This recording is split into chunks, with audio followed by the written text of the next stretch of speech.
Friends, welcome to the study Sudeep YouTube channel.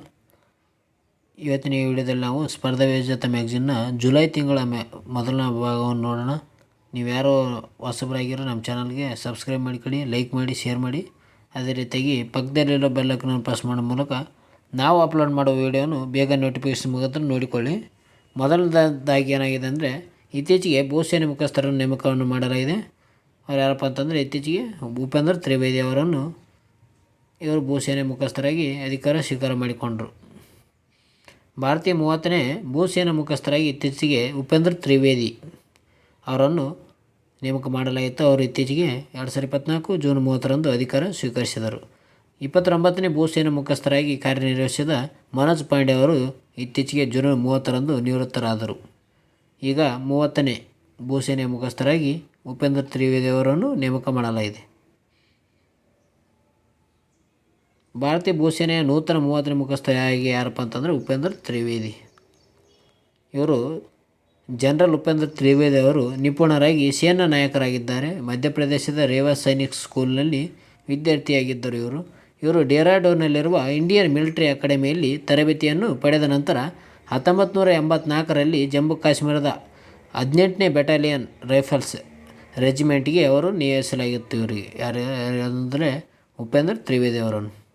ಅದೇ ರೀತಿಯಾಗಿ ಉಪೇಂದ್ರ ತ್ರಿವೇದಿ ಅವರು 2021ರಲ್ಲಿ ಅತಿ ವಿಶಿಷ್ಟ ಸೇವಾ ಪದಕ ಮತ್ತು 2024ರಲ್ಲಿ ಪರಮ ವಿಶಿಷ್ಟ ಸೇವಾ ಪದಕವನ್ನು ಕೂಡ ಪಡೆದಿದ್ದಾರೆ.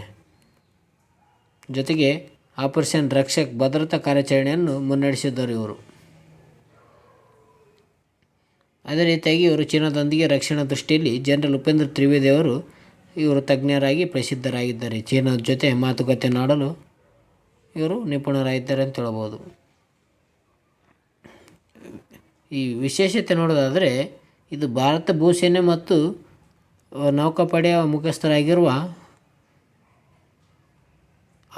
ಅಡ್ಮಿರಲ್ ಆಗಿರುವ ದಿನೇಶ್ ತ್ರಿಪಾಠಿ ಅವರು ಇವರಿಬ್ಬರು ಕೂಡ ಸ್ನೇಹಿತರಾಗಿದ್ದಾರೆ. ಯಾರ್ಯಾರಂದರೆ, ಈ ಮಧ್ಯಪ್ರದೇಶ ಮೂಲರಾದ ಪ್ರಸ್ತುತ ಭೂಸೇನೆ ಮುಖ್ಯಸ್ಥರಾಗಿರುವ ಉಪೇಂದ್ರ ತ್ರಿವೇದಿ ಮತ್ತು ನೌಕಾಪಡೆಯ ಮುಖ್ಯಸ್ಥರಾಗಿರುವ ಅಡ್ಮಿರಲ್ ದಿನೇಶ್ ತ್ರಿಪಾಠಿ ಅವರು ಇಬ್ಬರು ಕೂಡ 1973ರಲ್ಲಿ ಮಧ್ಯಪ್ರದೇಶದ ರೇವಾ ಸೈನಿಕ್ ಶಾಲೆಯಲ್ಲಿ ಒಂದೇ ತರಗತಿಯಲ್ಲಿ ಕಲಿತದ್ದು ಇವರು ಸ್ನೇಹಿತರಾಗಿದ್ದರು.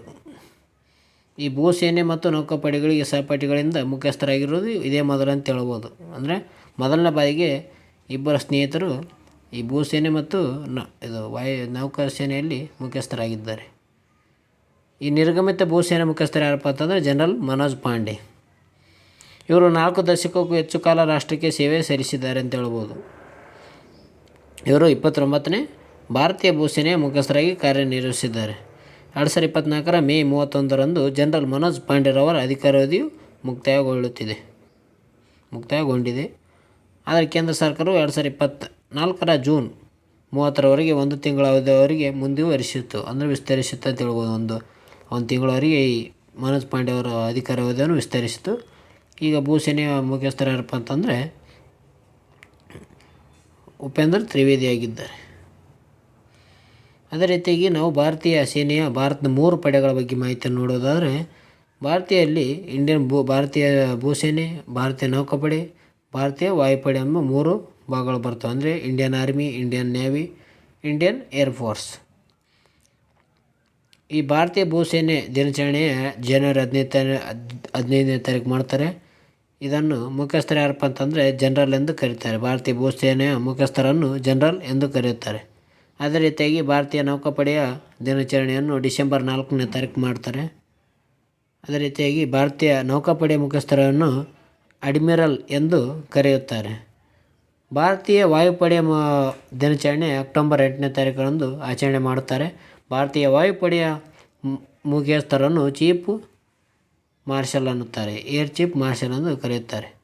ಈ 3 ಪಡೆಗಳ ಮುಖ್ಯಸ್ಥರ ಅಧಿಕಾರಾವಧಿ 3 ವರ್ಷ ಅಥವಾ 62 ವರ್ಷಗಳು. ಯಾವುದು ಮೊದಲು ಅದು ಅನ್ವಯವಾಗುತ್ತದೆ.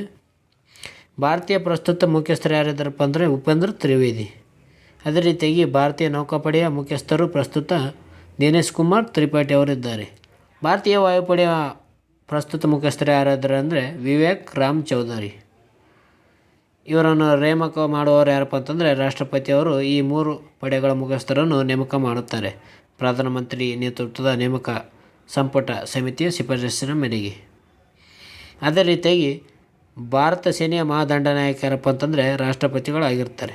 ಈ 3 ಪಡೆಗಳ ಭಾರತೀಯ ಸೇನೆಯ ಮಹಾದಂಡನಾಯಕರು ಯಾರು ಅಂದರೆ ರಾಷ್ಟ್ರಪತಿ. ಅದೇ ರೀತಿಯಾಗಿ ಭಾರತೀಯ ಸೇನೆಯ 3 ಪಡೆಗಳ ಸಮನ್ವಯ ಸಾಧಿಸಲು CDS ಎಂಬ ಹುದ್ದೆಯನ್ನು ಇತ್ತೀಚೆಗೆ ಸೃಷ್ಟಿಸಲಾಗಿತ್ತು. ಯಾವುದು? ಚೀಫ್ ಡಿಫೆನ್ಸ್ ಸ್ಟಾಫ್ ಅಂತ ಹೇಳ್ಬೋದು ನಾವು CDS ಅಂತ. ಇದರ ಮೊದಲ CDS ಯಾರಪ್ಪ ಅಂತಂದರೆ ಜನರಲ್ ಬಿಪಿನ್ ರಾವತ್. ಅವರು ಇತ್ತೀಚೆಗೆ ಅಂದರೆ ಹೆಲಿಕಾಪ್ಟರ್ ದುರಂತದಲ್ಲಿ ಮರಣವಾದರು. ಈಗ ಪ್ರಸ್ತುತ 2ನೇ CDS ಯಾರಿದ್ದಾರಪ್ಪ ಅಂತಂದರೆ ಅನಿಲ್ ಚೌಹಾಣ್. ಅವರು 2ನೇ CDS ಆಗಿದ್ದಾರೆ. ಅದೇ ರೀತಿ ಮುಂದೆ ನೋಡೋಣ. ಅದೇ ರೀತಿಯಾಗಿ ಭಾರತೀಯ ನೌಕಾಪಡೆಯ ಮೊದಲ ಮಹಿಳಾ ಹೆಲಿಕಾಪ್ಟರ್ ಪೈಲಟ್ ಸಬ್ ಲೆಫ್ಟಿನೆಂಟ್ ಅನಾಮಿಕಾ ಬಿ ರಾಜೀವ್. ಭಾರತೀಯ ನೌಕಾಪಡೆಯ ಸಬ್ ಲೆಫ್ಟಿನೆಂಟ್ ಅನಾಮಿಕಾ ಬಿ ರಾಜೀವ್ ಅವರು ಭಾರತೀಯ ನೌಕಾಪಡೆಯ ಮೊದಲ ಮಹಿಳಾ ಹೆಲಿಕಾಪ್ಟರ್ ಪೈಲಟ್ ಎಂಬ ಕೀರ್ತಿಗೆ ಪಾತ್ರರಾಗಿದ್ದಾರೆ. ಇತ್ತೀಚೆಗೆ ಯಾರಪ್ಪ ಅಂತಂದರೆ ಅನಾಮಿಕಾ ಬಿ ರಾಜೀವ್ ಅವರು. ಇವರು ತಮಿಳುನಾಡಿನ ರಾಣಿಪೇಟ್ ಜಿಲ್ಲೆಯಲ್ಲಿರುವ INS ರಾಜೇಲಿಯಲ್ಲಿ ನೌಕಾ ವಿಮಾನ ನಿಲ್ದಾಣದಲ್ಲಿರುವ ಭಾರತೀಯ ನೌಕಾಪಡೆಯ ನೌಕಾ ಹೆಲಿಕಾಪ್ಟರ್ ತರಬೇತಿ ಶಾಲೆಯಿಂದ ಗೋಲ್ಡನ್ ವಿಂಗ್ಸ್ ಪದವಿಯನ್ನು ಪಡೆದಿದ್ದರು. ಯಾರು? ಅನಾಮಿಕಾ ಜಿ ರಾಜೀವ್ ಅವರು ತಮಿಳುನಾಡಿನಲ್ಲಿರುವ ಈ ರಾಜೇಲಿ ನೌಕಾ ವಿಮಾನ ನಿಲ್ದಾಣದಲ್ಲಿ ಇವರು ಭಾರತೀಯ ನೌಕಾಪಡೆ ಹೆಲಿಕಾಪ್ಟರ್ ತರಬೇತಿಯನ್ನು ಪಡೆದಿದ್ದರು. ಇವರು ಆ ಪಡೆದ ಪದವಿಯಲ್ಲಿ 102ನೇ ಹೆಲಿಕಾಪ್ಟರ್ ಕನ್ವೆಕ್ಷನ್ ಕೋರ್ಸ್ನಲ್ಲಿ ಅನಾಮಿಕಾ ಕೂಡ ಒಬ್ಬರಾಗಿದ್ದಾರೆ ಎಂಬುದು ಇವರ ವಿಶೇಷತೆ ಆಗಿದೆ. ಅನಾಮಿಕಾ ಅವರು ನೌಕಾ ಹೆಲಿಕಾಪ್ಟರ್ಗಳಾದ ಸಿ ಕಿಂಗ್ಸ್, HALH ಧ್ರುವ, ಚೇತನ್ ಮತ್ತು MH-16R ಸಿಯಾಂಕ್ಗಳನ್ನು ಇವರು ಆರಿಸಿದ್ದಾರೆ ಅಂತ ಹೇಳ್ಬೋದು. ಇವರು ಮತ್ತೊಂದು ಸಾಧನೆ ನೋಡೋದಾದರೆ ಭಾರತೀಯ ನೌಕಾಪಡೆಯ ಪ್ರಕಾರ ಲಡಾಖ್ನ ಮೊದಲ ನಿಯೋಜಿತ ನೌಕಾ ಅಧಿಕಾರಿ ಲೆಫ್ಟಿನೆಂಟ್ ಜೆಮ್ಯಾಂಗ್ ತೇಹವಾಂಗ್ ಅವರ ಹರ್ರ ಹೆಲಿಕಾಪ್ಟರ್ ಪೈಲಟ್ ಆಗಿ ಯಶಸ್ವಿಯಾಗಿ ಇವರು ಪದವಿ ಪಡೆದಿದ್ದಾರೆ ಅಂತ ಹೇಳ್ಬೋದು. ಭಾರತೀಯ naval air squadron 561, Indian naval air squadron 561 ಭಾರತೀಯ ನೌಕಾಪಡೆಯ ನೌಕಾ ಹೆಲಿಕಾಪ್ಟರ್ ತರಬೇತಿ ಶಾಲೆಯಾಗಿದೆ. ಇದು ತಮಿಳುನಾಡಿನ ರಾಜಪೇಟ್ ಜಿಲ್ಲೆಯಲ್ಲಿ ಅರಕೋಣಂನಲ್ಲಿರುವ INS ರಾಜಾಲಿಯಲ್ಲಿದೆ. ಭಾರತೀಯ ನೌಕಾಪಡೆಯ ಪೂರ್ವ ಕಮಾಂಡರ್ INS ರಾಜಾಲಿಯನ್ನು ನಿರ್ವಹಿಸುತ್ತದೆ. INS ರಾಜಾಲಿ ಇದರ ಬಗ್ಗೆ ನೋಡೋದಾದರೆ ಇದು ಭಾರತೀಯ ನೌಕಾನೆಲೆ ಅಂತ ಹೇಳ್ಬೋದು. INS ರಾಜಾಲಿ ಇದು ಏಷ್ಯಾದಲ್ಲೇ ಉದ್ದವಾದ ಅಂದರೆ ಅತಿ ಉದ್ದದ ಮಿಲಿಟರಿ ನೆಲೆಯನ್ನು ಹೊಂದಿರುವ ಹೆಗ್ಗಳಿಕೆಗೆ ಪಾತ್ರವಾಗಿದೆ. 2ನೇ ವಿಶ್ವ ಸಮರದ ನಂತರ ಅಂದರೆ 2ನೇ ಮಹಾಯುದ್ಧದ ನಂತರ ಮಿತ್ರ ರಾಷ್ಟ್ರಗಳಿಗೆ ಬಳಕೆಗೆ ಅನುಕೂಲವಾಗಲೆಂದು 1942ರಲ್ಲಿ ಇದನ್ನು ಬ್ರಿಟಿಷರು ತಮಿಳುನಾಡಿನ ಅರಕೋಣಂನಲ್ಲಿ ನಿರ್ಮಿಸಿದರು. ಇದನ್ನು ಯುದ್ಧದ ನಂತರ ಕೈಬಿಡಲಾಯಿತು. ನಂತರ 1980ರಲ್ಲಿ ಭಾರತೀಯ ನೌಕಾಪಡೆಗೆ ವರ್ಗಾಯಿಸಲಾಯಿತು. ಭಾರತೀಯ ನೌಕಾಪಡೆಯು ವಾಯುನೆಲೆಯು ಪುನರ್ನಿರ್ಮಿಸಿ ಅದನ್ನು INS ರಾಜಾಲಿ ಎಂದು ಇತ್ತೀಚೆಗೆ ನಿಯೋಜನೆ ಮಾಡಲಾಗಿದೆ.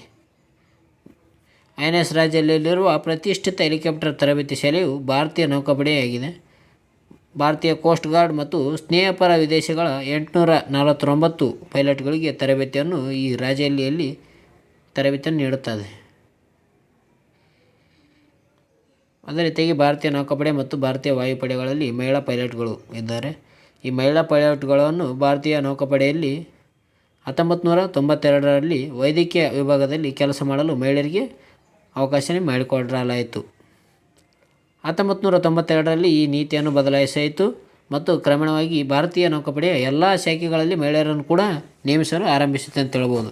ಅಂದರೆ 1992ರಲ್ಲಿ ಮಾತ್ರ ಈ ಮಹಿಳೆಯರಿಗೆ ನೀಡಲಾಯಿತು ಪೈಲಟ್ ಆಗಿ ಕಾರ್ಯನಿರ್ವಹಿಸಲು. 2020ರಲ್ಲಿ ನೌಕಾಪಡೆಯ ವಿಮಾನ ಪೈಲಟ್ ಆಗಿ ಕೂಡ ತರಬೇತಿ ನೀಡಲಾಗುತ್ತಿದೆ. ನೌಕಾಪಡೆಯಲ್ಲಿ ತರಬೇತಿ ಪಡೆದ ಮೊದಲ 3 ಮಹಿಳಾ ಪೈಲಟ್ಗಳು ಯಾರಪ್ಪ ಅಂತಂದರೆ ಲೆಫ್ಟಿನೆಂಟ್ ದಿವ್ಯಾ ಶರ್ಮಾ ಇವರು ನವದೆಹಲಿಯದವರು. ಅದೇ ರೀತಿಯಾಗಿ ಲೆಫ್ಟಿನೆಂಟ್ ಶುಭಾಂಗಿ ಸ್ವರೂಪ್ ಇವರು ತಿಲ್ಲಾರ್ ಉತ್ತರ ಪ್ರದೇಶದವರು. ಅದೇ ರೀತಿಯಾಗಿ ಲೆಫ್ಟಿನೆಂಟ್ ಶಿವಾಂಗಿ ಮಜಪುರದವರು. ಇವರು ಬಿಹಾರ್ ರಾಜ್ಯಕ್ಕೆ ಸಂಬಂಧಿಸಿದ್ದಾರೆ. ಭಾರತೀಯ ನೌಕಾಪಡೆಯ ಮೊದಲ ಮಹಿಳಾ 3 ಪೈಲಟ್ಗಳಾಗಿದ್ದಾರೆ ಅಂತ ಹೇಳ್ಬೋದು. ಅದೇ ರೀತಿಯಾಗಿ ಭಾರತೀಯ ನೌಕಾಪಡೆಯಲ್ಲಿ ಮಹಿಳಾ ಪೈಲಟ್ ಆಗಿ ಕೂಡ ಕಾರ್ಯನಿರ್ವಹಣೆ. ವಾಯುಪಡೆಯಲ್ಲಿ ಮಹಿಳಾ ಪೈಲಟ್ ನೇಮಕ 2018ರಲ್ಲಿ 3 ಮಹಿಳಾ ಪೈಲಟ್ಗಳಾದ ಮಧ್ಯಪ್ರದೇಶದ ಅವನಿ ಚತುರ್ವೇದಿ, ರಾಜಸ್ಥಾನದ ಮೋಹನ್ ಸಿಂಗ್ ಮತ್ತು ಬಿಹಾರದ ಭಾವನಾ ಕಾಂತ್ ಅವರನ್ನು ಭಾರತೀಯ ವಾಯುಪಡೆಯಲ್ಲಿ ಪೈಲಟ್ಗಳಾಗಿ ನೇಮಕ ಮಾಡಲಾಯಿತು.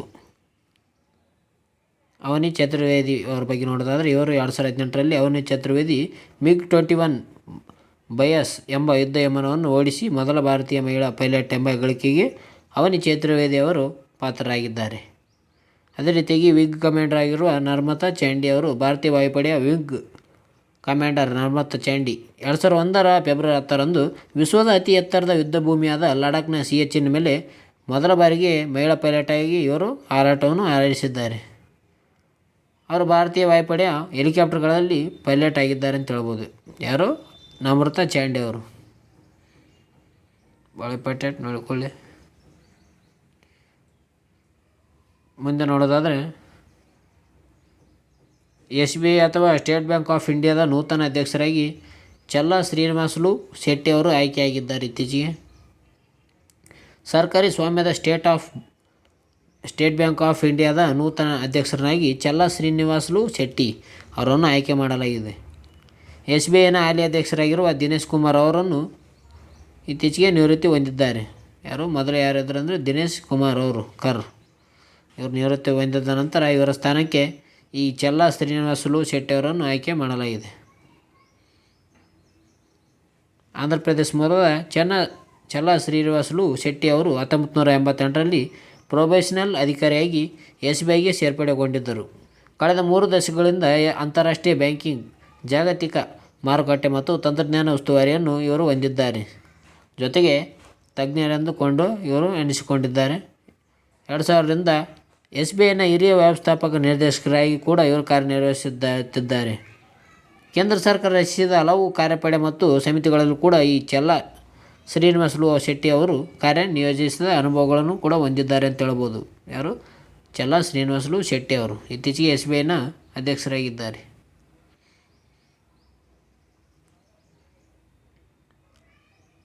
ಈ FSIB ಇಂದ ಶೆಟ್ಟಿ ಅಂದರೆ ಚಲ್ಲಾ ಶೆಟ್ಟಿ ಅವರಿಗೆ ಶಿಫಾರಸು ಕೂಡ ಮಾಡಲಾಗಿದೆ. ಅಂದರೆ ಪ್ರಧಾನಮಂತ್ರಿಗೆ ಇವರ ಚಲ್ಲಾ ಶ್ರೀನಿವಾಸ್ ಶೆಟ್ಟಿ ಅವರನ್ನು ನೇಮಕ ಮಾಡಲು ಒಂದು ಶಿಫಾರಸನ್ನು ಕಳಿಸಲಾಗಿದೆ ಅಂತ ಹೇಳ್ಬೋದು. 2024 ಆಗಸ್ಟ್ 28ರಿಂದ ಚಲ್ಲಾ ಶ್ರೀನಿವಾಸುಲು ಶೆಟ್ಟಿ ಅವರು SBIನ 27ನೇ ಅಧ್ಯಕ್ಷರಾಗಿ ಕಾರ್ಯನಿರ್ವಹಿಸಲಿದ್ದಾರೆ. ಎಷ್ಟನೇ ಅಧ್ಯಕ್ಷರಂದರೆ 27ನೇ ಅಧ್ಯಕ್ಷ. SBIನ ಅಧ್ಯಕ್ಷರನ್ನು ನೇಮಕ ಮಾಡುವ ವಿಧಾನ ಹೇಗಿದೆಪ್ಪ ಅಂತಂದರೆ SBIನ ಹಿರಿಯ ವ್ಯವಸ್ಥಾಪಕ ನಿರ್ದೇಶಕರಲ್ಲಿ ಒಬ್ಬರನ್ನು ಅಧ್ಯಕ್ಷ ಸ್ಥಾನಕ್ಕೆ ಆಯ್ಕೆ ಮಾಡ್ತಾರೆ. FSIB ಅಂದರೆ ಫೈನಾನ್ಷಿಯಲ್ ಸರ್ವಿಸ್ ಇನ್ಸ್ಟಿಟ್ಯೂಷನ್ ಬ್ಯೂರೋ ಇವು ಒಬ್ಬರು ಹೆಸರನ್ನು ಪ್ರಧಾನಿ ನೇತೃತ್ವದ ಸಂಪುಟ ನೇಮಕಾತಿ ಸಮಿತಿಯಲ್ಲಿ ಶಿಫಾರಸು ಮಾಡುತ್ತದೆ ಅಂತ ಹೇಳ್ಬೋದು. ಅಂದರೆ ಪ್ರಧಾನಮಂತ್ರಿ ಅವರಿಗೆ ಅವರ ಹೆಸರನ್ನು ಕೊಡುತ್ತದೆ. ಇದು ಅಂದರೆ ಫೈನಾನ್ಷಿಯಲ್ ಸರ್ವಿಸ್ ಇನ್ಸ್ಟಿಟ್ಯೂಷನ್ಸ್ ಬ್ಯೂರೋ ಅವರು ಅಂತಿಮವಾಗಿ ಪ್ರಧಾನಮಂತ್ರಿ ಅವರು ಈ ಸಮಿತಿಯನ್ನು ಆಯ್ಕೆಗೆ ಅನುಮೋದನೆ ನೀಡುತ್ತದೆ. SBI ಅಧ್ಯಕ್ಷರ ಗರಿಷ್ಠ ವಯೋಮಿತಿ ಎಷ್ಟಪ್ಪ ಅಂತಂದರೆ 63 ವರ್ಷಗಳು ಅಂತ ಹೇಳ್ಬೋದು. ಕೇಂದ್ರ ಬ್ಯಾಂಕ್ಗಳ ಮುಖ್ಯಸ್ಥರು ಮತ್ತು ನಿರ್ದೇಶಕರ ಆಯ್ಕೆ ಸಮಿತಿ ಹಣಕಾಸು ಸೇವಾ ಸಂಸ್ಥೆಗಳ ಬ್ಯೂರೋ FSIB. ಇದು FSIB ಒಂದು ಭಾರತ ಸರ್ಕಾರದ ಸ್ವಾಯತ್ತ ಸಂಸ್ಥೆಯಾಗಿದೆ. ಬ್ಯಾಂಕ್ ಆಫ್ ಬ್ಯೂರೋ ಬದಲಿಗೆ ಹಣಕಾಸು ಸೇವಾ ಸಂಸ್ಥೆಗಳ ಬ್ಯೂರೋ ಹೆಸರಿನಲ್ಲಿ ಇದನ್ನು ಸ್ಥಾಪಿಸಲಾಗಿದೆ ಜುಲೈ 1ರಂದು 2022ರಲ್ಲಿ. ಈ ಸಂಸ್ಥೆಯು ಸರ್ಕಾರಿ ಸ್ವಾಮ್ಯದ ಬ್ಯಾಂಕ್ಗಳು ಮತ್ತು ವಿಮಾ ಕಂಪನಿಗಳು, ಹಣಕಾಸು ಸಂಸ್ಥೆಗಳ ಪೂರ್ಣಾವಧಿ ಅಧ್ಯಕ್ಷ ಸ್ಥಾನ ವಹಿಸುತ್ತದೆ. ಅವರ ಅಧ್ಯಕ್ಷರನ್ನು ಕೂಡ ಇವರು ನೇಮಕ ಮಾಡಲು ಶಿಫಾರಸು ಮಾಡುತ್ತದೆ ಅಂತ ಹೇಳ್ಬೋದು. ಯಾವುದು?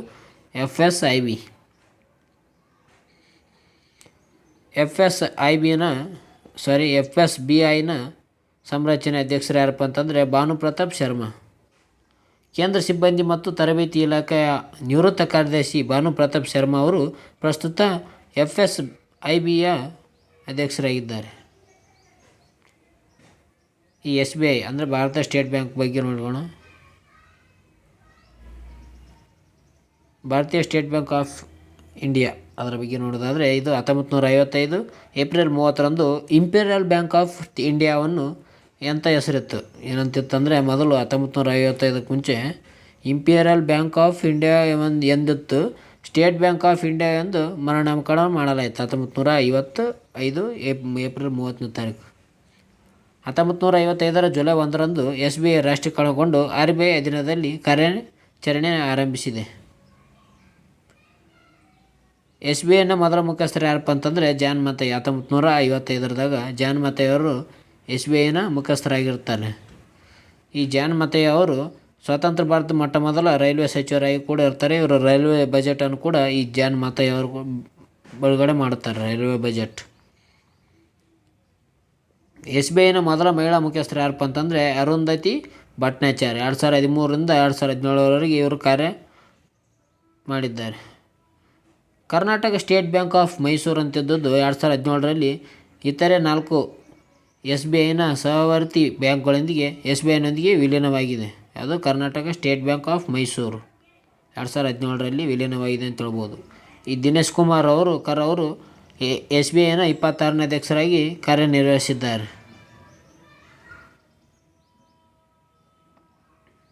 ಅದೇ ರೀತಿ ಮುಂದೆ ನೋಡೋದಾದರೆ ಇತ್ತೀಚೆಗೆ ಫ್ರೆಂಚ್ ಓಪನ್ ಟೆನ್ನಿಸ್ ಟೂರ್ನಿಮೆಂಟ್ ನಡೆದಿವೆ. 2024 ಮೇ 26ರಿಂದ ಜೂನ್ 9ರವರೆಗೆ ಫ್ರಾನ್ಸ್ ದೇಶದ ಪ್ಯಾರಿಸ್ನಲ್ಲಿ ಸ್ಟೇಡೆ ರೊನಾಲ್ಡ್ ಗರೋಸ್ನಲ್ಲಿ ಔಟ್ಡೋರ್ ಕ್ಲೇ ಕೋರ್ಟ್ನಲ್ಲಿ 2024 ಫ್ರೆಂಚ್ ಟೆನ್ನಿಸ್ ಟೂರ್ನಮೆಂಟ್ಗಳು ಜರುಗಿದವೆ ಅಂತ ಹೇಳ್ಬೋದು. ಈ ಟೂರ್ನಮೆಂಟ್ಗಳು ಫ್ರೆಂಚ್ ಓಪನ್ಸ್ 123ನೇ ಆವೃತ್ತಿಯಾಗಿವೆ. ಎಷ್ಟು 123 123ನೇ ಆವೃತ್ತಿ ಫ್ರೆಂಚ್ ಓಪನ್ಸ್ ಅಂತ ಹೇಳ್ಬೋದು ನಾವು. ಈ ಟೂರ್ನಮೆಂಟ್ನಲ್ಲಿ ವಿವಿಧ ಭಾಗಗಳಲ್ಲಿ ಆಟಗಾರರು ಕೂಡ ಚಾಂಪಿಯನ್ಶಿಪ್ಪನ್ನು ತಮ್ಮದಾಗಿಸಿಕೊಂಡಿದ್ದಾರೆ. ಮಹಿಳಾ ವಿಭಾಗದಲ್ಲಿ ಯಾರಪ್ಪ ಅಂತಂದರೆ ಸಿಂಗಲ್ ಚಾಂಪಿಯನ್ಶಿಪ್ ಪೋಲೆಂಡ್ನ ಆಟಗಾರ್ತಿಯಾಗಿರುವ ಇಗಾ ಸ್ವಿಯಾಟೆಕ್ ಅವರು ಮಹಿಳಾ ಸಿಂಗಲ್ಸ್ನಲ್ಲಿ ಚಾಂಪಿಯನ್ಶಿಪ್ ಆಗಿದ್ದಾರೆ. ಅದೇ ರೀತಿಯಾಗಿ ಪುರುಷರ ಸಿಂಗಲ್ಸ್ನಲ್ಲಿ ಚಾಂಪಿಯನ್ಶಿಪ್ ಆದವರು ಸ್ಪೇನ್ನ ಆಟಗಾರ ಕಾರ್ಲೋಸ್ ಅಲ್ಕರಾಜ್. ಈ ಇಗಾ ಸ್ವಿಯಾಟೆಕ್ ಅವರ ಬಗ್ಗೆ ನೋಡೋದಾದರೆ ಇವರು ಪೋಲೆಂಡ್ನ ಆಟಗಾರ್ತಿಯಾಗಿದ್ದಾರೆ. ಇಗಾ ಸ್ವಿಯಾಟೆಕ್ ಅವರು ಫ್ರೆಂಚ್ ಓಪನ್ ಟೆನ್ನಿಸ್ ಟೂರ್ನಿಯಲ್ಲಿ ಮಹಿಳೆಯರ ಸಿಂಗಲ್ಸ್ ವಿಭಾಗದಲ್ಲಿ ಫೈನಲ್ನಲ್ಲಿ ಇಟಲಿಯ ಜಾಸ್ಮಿನಾ ಪಾವೋಲಿನ್ ಯಾರನ್ನು ರನ್ನರಪ್ ಆದರು ಅಂದರೆ ಇಟಲಿಯ ಜಾಸ್ಮಿನಾ ಪಾವೋಲಿನ್ ಅವರನ್ನು ಸೋಲಿಸುವ ಮೂಲಕ ಸತತ 3ನೇ ಬಾರಿಯ ಪ್ರಶಸ್ತಿಯನ್ನು ತಮ್ಮದಾಗಿಸಿಕೊಂಡಿದ್ದಾರೆ. ಎಷ್ಟನೇ ಬಾರಿ? 3ನೇ ಬಾರಿ ಅವರು ಇಗಾ ಸ್ವಿಯಾಟೆಕ್ ಅವರು ಗೆದ್ದಿದ್ದಾರೆ ಅಂತ ಹೇಳ್ಬೋದು ನಾವು. ಫ್ರೆಂಚ್ ಓಪನ್ ಟೂರ್ನಿ ಗೆದ್ದ 3ನೇ ಆಟಗಾರ್ತಿ ಎಂಬ ಹೆಗ್ಗಳಿಕೆ ಇವರು ಪಾತ್ರರಾಗಿದ್ದಾರೆ. ಯಾರು? ಇಗಾ ಸ್ವಿಯಾಟೆಕ್. ಮಹಿಳಾ ಸಿಂಗಲ್ಸ್ ಚಾಂಪಿಯನ್ಶಿಪ್ ಪ್ರಶಸ್ತಿ ಮೊತ್ತ ಎಷ್ಟಪ್ಪ ಅಂತಂದರೆ 21.6 ಕೋಟಿ ರೂಪಾಯಿಗಳನ್ನು ಇಗಾ ಸ್ವಿಯಾಟೆಕ್ಗೆ ನೀಡಲಾಗಿದೆ. ರನ್ನರಪ್ ಆದವರು ಯಾರಪ್ಪ ಅಂತಂದರೆ ಜಾಸ್ಮಿನಾ ಪಾವೋಲಿನ್, ಇವರು ಇಟಲಿ ದೇಶದವರು. ಇವರಿಗೆ 10.8 ಕೋಟಿ ರೂಪಾಯಿಗಳನ್ನು ನೀಡಲಾಗಿದೆ. ಇಗಾ ಸ್ವಿಯಾಟೆಕ್ ಅವರ ಗ್ರ್ಯಾಂಡ್ ಸ್ಲ್ಯಾಮ್ಗಳ ಸಾಧನೆ ಬಗ್ಗೆ ನೋಡೋದಾದರೆ ಇವರು ಫ್ರೆಂಚ್ ಓಪನ್ಸ್ 4 ಬಾರಿ ಚಾಂಪಿಯನ್ಶಿಪ್ ಆಗಿದ್ದಾರೆ. 2022, 2020 ಮತ್ತು 2023, 2024 4 ಬಾರಿ ಫ್ರೆಂಚ್ ಓಪನ್ ಟೆನ್ನಿಸ್ ಟೂರ್ನಿಯಲ್ಲಿ ವಿಜೇತರಾಗಿದ್ದಾರೆ. US ಓಪನ್ ಟೆನ್ನಿಸ್ ಟೂರ್ನಿಯಲ್ಲಿ 2022ರಲ್ಲಿ ಮೊದಲ ಬಾರಿಗೆ ವಿಜೇತರಾಗಿದ್ದಾರೆ ಅಂತ ಹೇಳ್ಬೋದು. ಅದೇ ರೀತಿಯಾಗಿ ನಾವು ಪುರುಷರ ಸಿಂಗಲ್ಸ್ನಲ್ಲಿ ನೋಡೋದಾದರೆ ಸ್ಪೇನ್ ದೇಶದ ಆಟಗಾರರಾಗಿರುವ ಕಾರ್ಲೋಸ್ ಅಲ್ಕರಾಜ್ ಅವರು ಗೆದ್ದಿದ್ದಾರೆ. 2024 ಪುರುಷರ ಸಿಂಗಲ್ಸ್ ಫೈನಲ್ನಲ್ಲಿ ಸ್ಪೇನ್ನ ಆಟಗಾರರಾಗಿರುವ 21 ವರ್ಷದ ಕಾರ್ಲೋಸ್ ಅಲ್ಕರಾಜ್ ಅವರು ಜರ್ಮನಿಯ 26 ವರ್ಷದ ಅಲೆಕ್ಸಾಂಡರ್ ಜ್ವೆರೆವ್ ಅವರನ್ನು ಸೋಲಿಸುವ ಮೂಲಕ ಚಾಂಪಿಯನ್ ಆಗಿದ್ದಾರೆ. ಯಾರು? ಜ್ವೆರೆವ್ ಅವರನ್ನು ಸೋಲಿಸುವ ಮೂಲಕ. ಕಾರ್ಲೋಸ್ ಅಲ್ಕರಾಜ್ ಅವರ ಸಾಧನೆ ಬಗ್ಗೆ ನೋಡೋದಾದರೆ 2022ರಲ್ಲಿ ಅಮೆರಿಕನ್ ಓಪನ್ ಟೆನ್ನಿಸ್ ಟೂರ್ನಿಯನ್ನು ಗೆದ್ದಿದ್ದರು.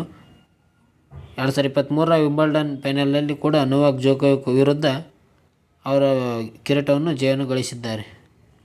ಪ್ರಸ್ತುತ ಫ್ರೆಂಚ್ ಓಪನ್ಸ್ ಗೆದ್ದಿದ್ದಾರೆ. ಮುಂದಿನ ವರ್ಷ ಆಸ್ಟ್ರೇಲಿಯನ್ ಓಪನ್ ಗೆದ್ದರೆ 4 ಗ್ರ್ಯಾಂಡ್ ಸ್ಲ್ಯಾಮ್ ಗೆದ್ದ ಅತ್ಯಂತ ಕಿರಿಯ ವಯಸ್ಸಿನ ಆಟಗಾರ ಎಂಬ ಗಳಿಕೆಗೆ ಈ ಕಾರ್ಲೋಸ್ ಅಲ್ಕರಾಜ್ ಅವರು ಪಾತ್ರವಾಗಲಿದ್ದಾರೆ. ಪುರುಷರ ಸಿಂಗಲ್ಸ್ನ ಪ್ರಶಸ್ತಿ ಮೊತ್ತ ನೋಡೋದಾದರೆ 21.6 ಕೋಟಿ ಪಡೆದವರು ಕಾರ್ಲೋಸ್ ಅಲ್ಕರಾಜ್. ರನ್ನರ್ ಅಪ್ ಆದವರು ಅಲೆಕ್ಸಾಂಡರ್ ಜ್ವೆರೆವ್ ಅವರು 10.8 ಕೋಟಿ ರೂಪಾಯಿಗಳನ್ನು ಗಳಿಸಿದ್ದಾರೆ ಅಂತ ಹೇಳ್ಬೋದು, ಪಡೆದಿದ್ದಾರೆ. ಅದೇ ರೀತಿಯಾಗಿ ಈ ಮಹಿಳಾ ಡಬಲ್ಸ್ ಚಾಂಪಿಯನ್ಶಿಪ್ ಬಗ್ಗೆ ನೋಡೋದಾದರೆ ಅಮೆರಿಕದ ಕೋಕೋ ಗಾಫ್ ಮತ್ತು ಚೆಕ್ ಗಣರಾಜ್ಯದ ಕಟೆರಿನಾ ಸಿನಿಮಾಕೋವಾ ಕರೆಕ್ಟ್ ಇದೆ ಸಿನಿಯಾಕೋವಾ ಅವರೊಂದಿಗೆ ಫ್ರೆಂಚ್ ಓಪನ್ ಟೆನ್ನಿಸ್ ಟೂರ್ನಿಯಲ್ಲಿ ಚೊಚ್ಚಲ ಡಬಲ್ಸ್ ಗ್ರ್ಯಾಂಡ್ ಸ್ಲಾಮ್ ಪ್ರಶಸ್ತಿಯನ್ನು ಮುಡಿಗೇರಿಸಿಕೊಂಡಿದ್ದಾರೆ ಅಂತ ಹೇಳ್ಬೋದು ನಾವು. ಯಾರು ಮಹಿಳಾ ಡಬಲ್ಸ್ನಲ್ಲಿ ಕಟೇರಿನಾ ಸಿನಿಯಾಕೋವಾ ಮತ್ತು ಕೋಕೋ ಗಾಫ್ ಅವರು ಗೆದ್ದಿದ್ದಾರೆ. ಅದೇ ರೀತಿಯಾಗಿ ಮಿಶ್ರ ಡಬಲ್ಸ್ನಲ್ಲಿ ಚಾಂಪಿಯನ್ಶಿಪ್ ಆದವರು ದೇಸಿರೆ ಕ್ರಾವಿಜ್ಕ್ ಮತ್ತು ನೀಲ್ ಸ್ಕೂಪ್ಸ್ಕಿ, ಇವರು ಬ್ರಿಟನ್ ದೇಶದವರು ಮತ್ತು ಇವರು USA ದೇಶದವರು ಅಂತ ಹೇಳ್ಬೋದು. ಅದೇ ರೀತಿಯಾಗಿ ಪುರುಷರ ಡಬಲ್ಸ್ನಲ್ಲಿ ಚಾಂಪಿಯನ್ಶಿಪ್ ಆದವರು ಮೆಟಾ ಪಾವಿಕ್, ಇವರು ಕ್ರೊವೇಷಿಯಾ ದೇಶದವರು ಮತ್ತು ಮಾರ್ಸೆಲ್ಲೋ ಅಲೆವಾರೋ, ಇವರು ಎಲ್ ಸಾಲ್ವಡಾರ್ ದೇಶದವರು. ಇವರು ನೋಡಿಕೊಳ್ಳಿ ಒಂದ್ಸಲ. ಅದೇ ರೀತಿಯಾಗಿ ಮುಂದೆ ನೋಡೋದಾದರೆ ಇತ್ತೀಚೆಗೆ ನೀಟ್ನಂಥ ಸ್ಪರ್ಧಾತ್ಮಕ ಪರೀಕ್ಷೆಯ ಸುಧಾರಣೆಗೆಂದೇ ಇಸ್ರೋದ ಮಾಜಿ ಮುಖ್ಯಸ್ಥರಾಗಿರುವ ಡಾಕ್ಟರ್ ಕೆ ರಾಧಾಕೃಷ್ಣನ್ ಅವರ ನೇತೃತ್ವದಲ್ಲಿ 7 ಸದಸ್ಯ ಸಮಿತಿಯನ್ನು ನೇಮಕ ಮಾಡಲಾಗಿದೆ. ಅದು ಡಾಕ್ಟರ್ ಕೆ ರಾಧಾಕೃಷ್ಣನ್ ಸಮಿತಿ. ಸ್ಪರ್ಧಾತ್ಮಕ ಪರೀಕ್ಷೆಗೆಂದೇ ಇದನ್ನು ಸುಧಾರಣೆ ಮಾಡಲು ಬಳಸಿದ್ದಾರೆ. ಯಾಕಪ್ಪ ಅಂತಂದರೆ ವೈದ್ಯಕೀಯ ಕೋರ್ಸ್ಗಳಲ್ಲಿ ಇತ್ತೀಚೆಗೆ ಪರೀಕ್ಷೆ ನೀಟ್ ಹಾಗೂ ರಾಷ್ಟ್ರೀಯ ಮಟ್ಟದಲ್ಲಿ ಉಪನ್ಯಾಸಕ ನೇಮಕಾತಿ ಅರ್ಹತಾ ಪರೀಕ್ಷೆಯಲ್ಲಿ ಭಾರೀ ಅಕ್ರಮ ನಡೀತಿದೆ. ಅದರ ಬೆನ್ನಲ್ಲೇ ರಾಷ್ಟ್ರೀಯ ಪರೀಕ್ಷೆ ಏಜೆನ್ಸಿ ಆಗಿರುವ NTA ಪರೀಕ್ಷೆಗಳನ್ನು ಪಾರದರ್ಶಕ, ಸುಗಮ ಮತ್ತು ನ್ಯಾಯಯುತ ನಡೆಸುವುದಕ್ಕಾಗಿ ಖಚಿತಪಡಿಸಿಕೊಳ್ಳಲು ಇದು ಡಾಕ್ಟರ್ ಕೆ ರಾಧಾಕೃಷ್ಣನ್ ಅವರ ಅಧ್ಯಕ್ಷತೆಯಲ್ಲಿ 7 ಜನ ಸದಸ್ಯರ ಉನ್ನತ ಮಟ್ಟದ ತಜ್ಞರೊಂದಿಗೆ ಸಮಿತಿಯನ್ನು ರಚಿಸಿದೆ ಅಂತ ಹೇಳ್ಬೋದು ನಾವು.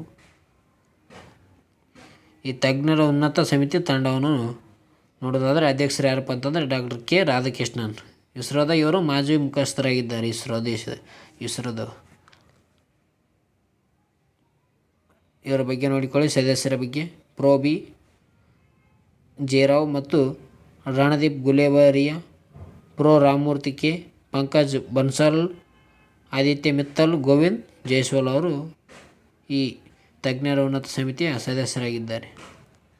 ಸಮಿತಿಯ ಕಾರ್ಯದ ಬಗ್ಗೆ ನೋಡೋದಾದರೆ ಇದು ಪರೀಕ್ಷೆಯ ವ್ಯವಸ್ಥೆ ಮತ್ತು ಪ್ರಶ್ನೆ ಪತ್ರಿಕೆಗಳ ಗೋಪ್ಯತೆ, ಮೌಲ್ಯಮಾಪನದಲ್ಲಿ ಅಕ್ರಮ ನಡೆಯಂತೆ ನೋಡಿಕೊಳ್ಳೋದಾಗಿರ್ಬೋದು, ದತ್ತಾಂಶ ಸಂಗ್ರಹಣೆ ಮಾಡಿಕೊಳ್ಳೋದಾಗಿರ್ಬೋದು, ದತ್ತಾಂಶ ನಿರ್ವಹಣೆ ಮತ್ತು NTA ಕಾರ್ಯನಿರ್ವಹಣೆಯಲ್ಲಿ ಇದು ಮುಂತಾದ ವಿಷಯಗಳಲ್ಲಿ ಹೆಚ್ಚು ಸುಧಾರಣೆ ತರಲು ಇದನ್ನು ನೇಮಕ ಮಾಡಬೇಕೆಂದು ಹೇಳಲಾಗಿದೆ. ಜೊತೆಗೆ 2 ತಿಂಗಳೊಂದಿಗೆ ಶಿಫಾರಸು ನೀಡಲು ಸಮಿತಿಗೆ ಸೂಚಿಸಲಾಗಿದೆ ಎಂದು ಹೇಳ್ಬೋದು. NTA ನಡೆಸುವ ಪರೀಕ್ಷೆಗಳು ಸುಗಮವಾಗಿ ನಡೆಯುವಂತೆ ಮಾಡಲು ಏನು ಮಾಡಬೇಕೆಂಬುದರ ಬಗ್ಗೆ ಈ ಸಮಿತಿ ಸಲಹೆ ನೀಡಲಿದೆ ಎಂದು ಹೇಳ್ಬೋದು. ಇದರ ಬಗ್ಗೆ ನೋಡಿಕೊಳ್ಳಿ, ಸಮಿತಿಯ ಶಿಫಾರಸಿನ ಬಗ್ಗೆ. ಅದೇ ರೀತಿಯಾಗಿ NTA ಮುಖ್ಯಸ್ಥರಾಗಿ ಇತ್ತೀಚೆಗೆ ಪ್ರದೀಪ್ ಸಿಂಗ್ ಖರೋಲಾ ಅವರನ್ನು ನೇಮಕ ಮಾಡಲಾಗಿದೆ. ಯಾರಿಗೆ? ಪ್ರದೀಪ್ ಸಿಂಗ್ ಖರೋಲಾ ಅವರನ್ನು. ರಾಷ್ಟ್ರೀಯ ಪರೀಕ್ಷಾ ಏಜೆನ್ಸಿ ಅಂದರೆ NTA ಮಹಾನಿರ್ದೇಶಕ ಹುದ್ದೆಯಿಂದ ಸುಬೋಧ್ ಕುಮಾರ್ ಸಿಂಗ್ ಅವರನ್ನು ತೆಗೆದುಹಾಕಿ ಆ ಸ್ಥಾನಕ್ಕೆ ಇತ್ತೀಚೆಗೆ IAS ಅಧಿಕಾರಿಯಾಗಿರುವ ಪ್ರದೀಪ್ ಸಿಂಗ್ ಖರೋಲಾ ಅವರನ್ನು ನೇಮಕ ಮಾಡಲಾಗಿದೆ ಕೇಂದ್ರ ಸರ್ಕಾರ. ಇವರು 1985ನೇ ಸಾಲಿನ ಕರ್ನಾಟಕದ ಕೇಡರ್ನ IAS ಅಧಿಕಾರಿಯಾಗಿದ್ದಾರೆ ಎಂದು ಹೇಳ್ಬೋದು. 2017ರಲ್ಲಿ ಏರ್ ಇಂಡಿಯಾ ಮುಖ್ಯಸ್ಥರಾಗಿ ಕೂಡ ಇವರು ನಿಯುಕ್ತರಾಗಿದ್ದಾರೆ. 2019ರಲ್ಲಿ ವಿಮಾನಯಾನ ಇಲಾಖೆ ಕಾರ್ಯದರ್ಶಿಗಳು ಆಗಿದ್ದರು. 2022ರಿಂದ ಭಾರತದ ವ್ಯಾಪಾರ ಉತ್ತೇಜನ ಸಂಸ್ಥೆಯ ಅಧ್ಯಕ್ಷರಾಗಿ ಕೂಡ ಇವರು ಕಾರ್ಯನಿರ್ವಹಿಸಿದ್ದಾರೆ. ಕರ್ನಾಟಕದಲ್ಲಿ ಇವರು ಹಲವಾರು ಮಹತ್ವದ ಹುದ್ದೆಗಳನ್ನು ಕೂಡ ಸ್ವೀಕರಿಸಿದ್ದಾರೆ ಅಂತ ಹೇಳ್ಬೋದು. ರಾಷ್ಟ್ರೀಯ ಪರೀಕ್ಷೆ ಏಜೆನ್ಸಿ ಅಂದರೆ ನ್ಯಾಷನಲ್ ಟೆಸ್ಟಿಂಗ್ ಏಜೆನ್ಸಿ ಅಂತ ಹೇಳ್ಬೋದು ನಾವು. ಶಿಕ್ಷಣ ಸಚಿವಾಲಯದ ಅಡಿಯಲ್ಲಿ, ಉನ್ನತ ಶಿಕ್ಷಣ ಇಲಾಖೆ ಅಡಿಯಲ್ಲಿ ಇದು ಕಾರ್ಯನಿರ್ವಹಿಸುವ ಸ್ವಾಯತ್ತ ಸಂಸ್ಥೆಯಾಗಿದೆ. ಈ ಸಂಸ್ಥೆಯನ್ನು 2017ರಲ್ಲಿ ಸ್ಥಾಪಿಸಲಾಗಿದೆ. ಕೇಂದ್ರ ಕಚೇರಿ ನವದೆಹಲಿಯಲ್ಲಿದೆ. ಈ ಸಂಸ್ಥೆಯು ದೇಶದ ಉನ್ನತ ಶಿಕ್ಷಣ ಸಂಸ್ಥೆಗಳ ಪ್ರವೇಶಕ್ಕಾಗಿ ನಡೆಸುವ JEE ಆಗಿರ್ಬೋದು, ಅಂದರೆ ಮುಖ್ಯ ಪರೀಕ್ಷೆ, NEET ಆಗಿರ್ಬೋದು, ರಾಷ್ಟ್ರೀಯ ಅರ್ಹತಾ ಪರೀಕ್ಷೆ, ಸಾಮಾನ್ಯ ನಿರ್ವಹಣಾ ಪ್ರದೇಶ, ಇನ್ನು ಗ್ರ್ಯಾಜುಯೇಟ್ ಫಾರ್ಮುಲಾ ಆಪ್ಟಿಟ್ಯೂಡ್ ಟೆಸ್ಟ್ ಪರೀಕ್ಷೆಗಳಂತೂ ಕೂಡ ಇದು ನಡೆಸ್ತದೆ ಅಂತ ಹೇಳ್ಬೋದು. ಯಾವುದು? National testing agency. National testing ಏಜೆನ್ಸಿಯ ಮುಖ್ಯಸ್ಥರಾಗಿ ಇತ್ತೀಚೆಗೆ ಪ್ರದೀಪ್ ಸಿಂಗ್ ಖರೋಲಾ ಅವರನ್ನು ನೇಮಕ ಮಾಡಲಾಗಿದೆ ಎಂದು ಹೇಳ್ಬೋದು ನಾವು. ಅದರ ಮುಂದೆ ನೋಡೋಣ. ಈ ಸಾರ್ವಜನಿಕ ಪರೀಕ್ಷೆಗಳಿಗೆ ಅಕ್ರಮ ನಿಯಂತ್ರಣ ಮಾಡಲು ಈ ಕಾಯ್ದೆಯನ್ನು ಜಾರಿ ಮಾಡಲಾಗಿದೆ ಇತ್ತೀಚೆಗೆ. ಅಂದರೆ ನೀಟ್ ಮತ್ತು ನೆಟ್ ಪ್ರಶ್ನೆ ಪತ್ರಿಕೆ ಸೋರಿಕೆ ಆಗದ ಬೆನ್ನಲ್ಲೇ ಕೇಂದ್ರ ಸರ್ಕಾರ ಪ್ರಶ್ನೆ ಪತ್ರಿಕೆ ಸೋರಿಕೆ ನಿಯಂತ್ರಣ ಕಾನೂನನ್ನು ಜಾರಿಗೊಳಿಸಿದೆ ಅಂತ ಹೇಳ್ಬೋದು. ನೂತನ ಕಾನೂನಲ್ಲಿರುವ ಪ್ರಮುಖ ಅಂಶಗಳನ್ನು ನೋಡೋದಾದರೆ, ಈ ಪ್ರಶ್ನೆ ಪತ್ರಿಕೆಯಿಂದ ಅಪರಾಧಿಗಳಿಗೆ 3 ರಿಂದ 5 ವರ್ಷ ಜೈಲ ಶಿಕ್ಷೆ ಆಗಬೇಕು ಮತ್ತು 10 ಲಕ್ಷದವರೆಗೂ ದಂಡ ವಿಧಿಸಲು ಅವಕಾಶ ಕಲ್ಪಿಸಲಾಗಿದೆ ಇತ್ತೀಚೆಗೆ. ಜೊತೆಗೆ ಸುಸಂಘಟಿತವಾಗಿ ಪ್ರಶ್ನೆ ಪತ್ರಿಕೆ ಸೋರಿಕೆ ಹಗರಣದಲ್ಲಿ ಭಾಗಿಯಾದ ಅಪರಾಧಿಗಳಿಗೆ 5 ರಿಂದ 10 ವರ್ಷಗಳ ಕಾಲ ಅವರಿಗೆ ಶಿಕ್ಷೆ ನೀಡಬೇಕೆಂದು ಹೇಳಲಾಗಿದೆ ಈ ಕಾಯ್ದೆಯಲ್ಲಿ. ಜೊತೆಗೆ ಶಾಮೀಲಾದ ಪರೀಕ್ಷೆ ಸಿಬ್ಬಂದಿಗಳಿಗೆ ಕೂಡ 3 ರಿಂದ 10 ವರ್ಷಗಳವರೆಗೆ ಜೈಲು ಶಿಕ್ಷೆ, 1 ಕೋಟಿವರೆಗೂ ಕೂಡ ದಂಡ ವಿಧಿಸಲಾಗಬಹುದು ಎಂದು ಹೇಳ್ಬೋದು.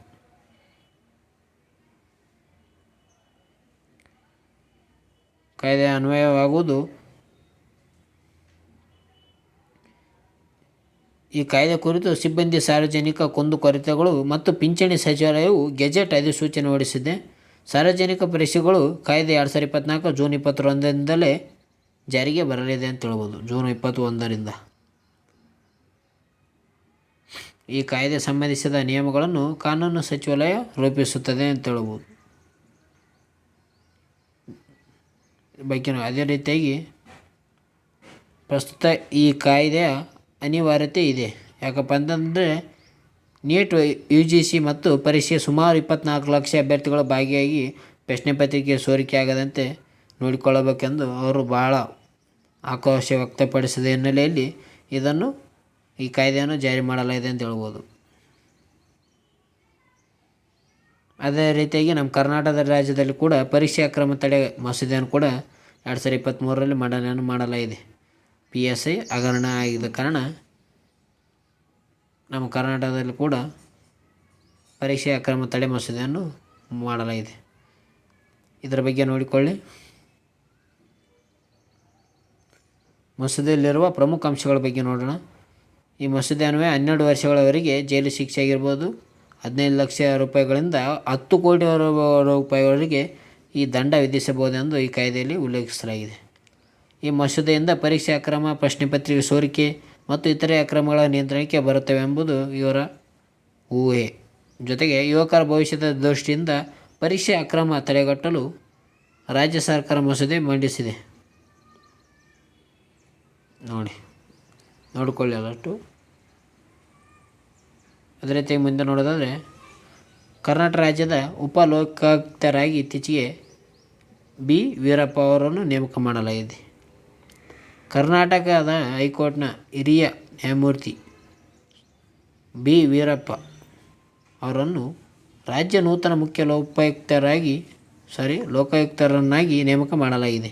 ಕರ್ನಾಟಕ ರಾಜ್ಯ ಲೋಕಾಯುಕ್ತರಲ್ಲಿ 2 ಉಪ ಲೋಕಾಯುಕ್ತರ ಹುದ್ದೆಗಳಲ್ಲಿ 1 ಉಪ ಲೋಕಾಯುಕ್ತರಾಗಿ ಇತ್ತೀಚೆಗೆ ಫಣೀಂದರ್ ಅವರನ್ನು ನೇಮಕ ಮಾಡಲಾಗುತ್ತದೆ.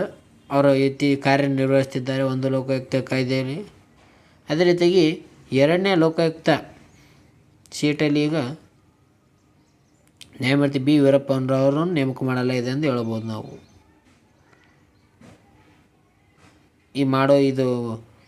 ಇವರು ನೇಮಕ ಮಾಡುವ ಮೂಲಕ 2 ವರ್ಷಗಳಿಂದ ಖಾಲಿ ಇದ್ದ 2ನೇ ಉಪ ಲೋಕಾಯುಕ್ತ ಹುದ್ದೆಗೆ ಭರ್ತಿಯಾದಂತಾಗಿದೆ ಅಂತ ಹೇಳ್ಬೋದು.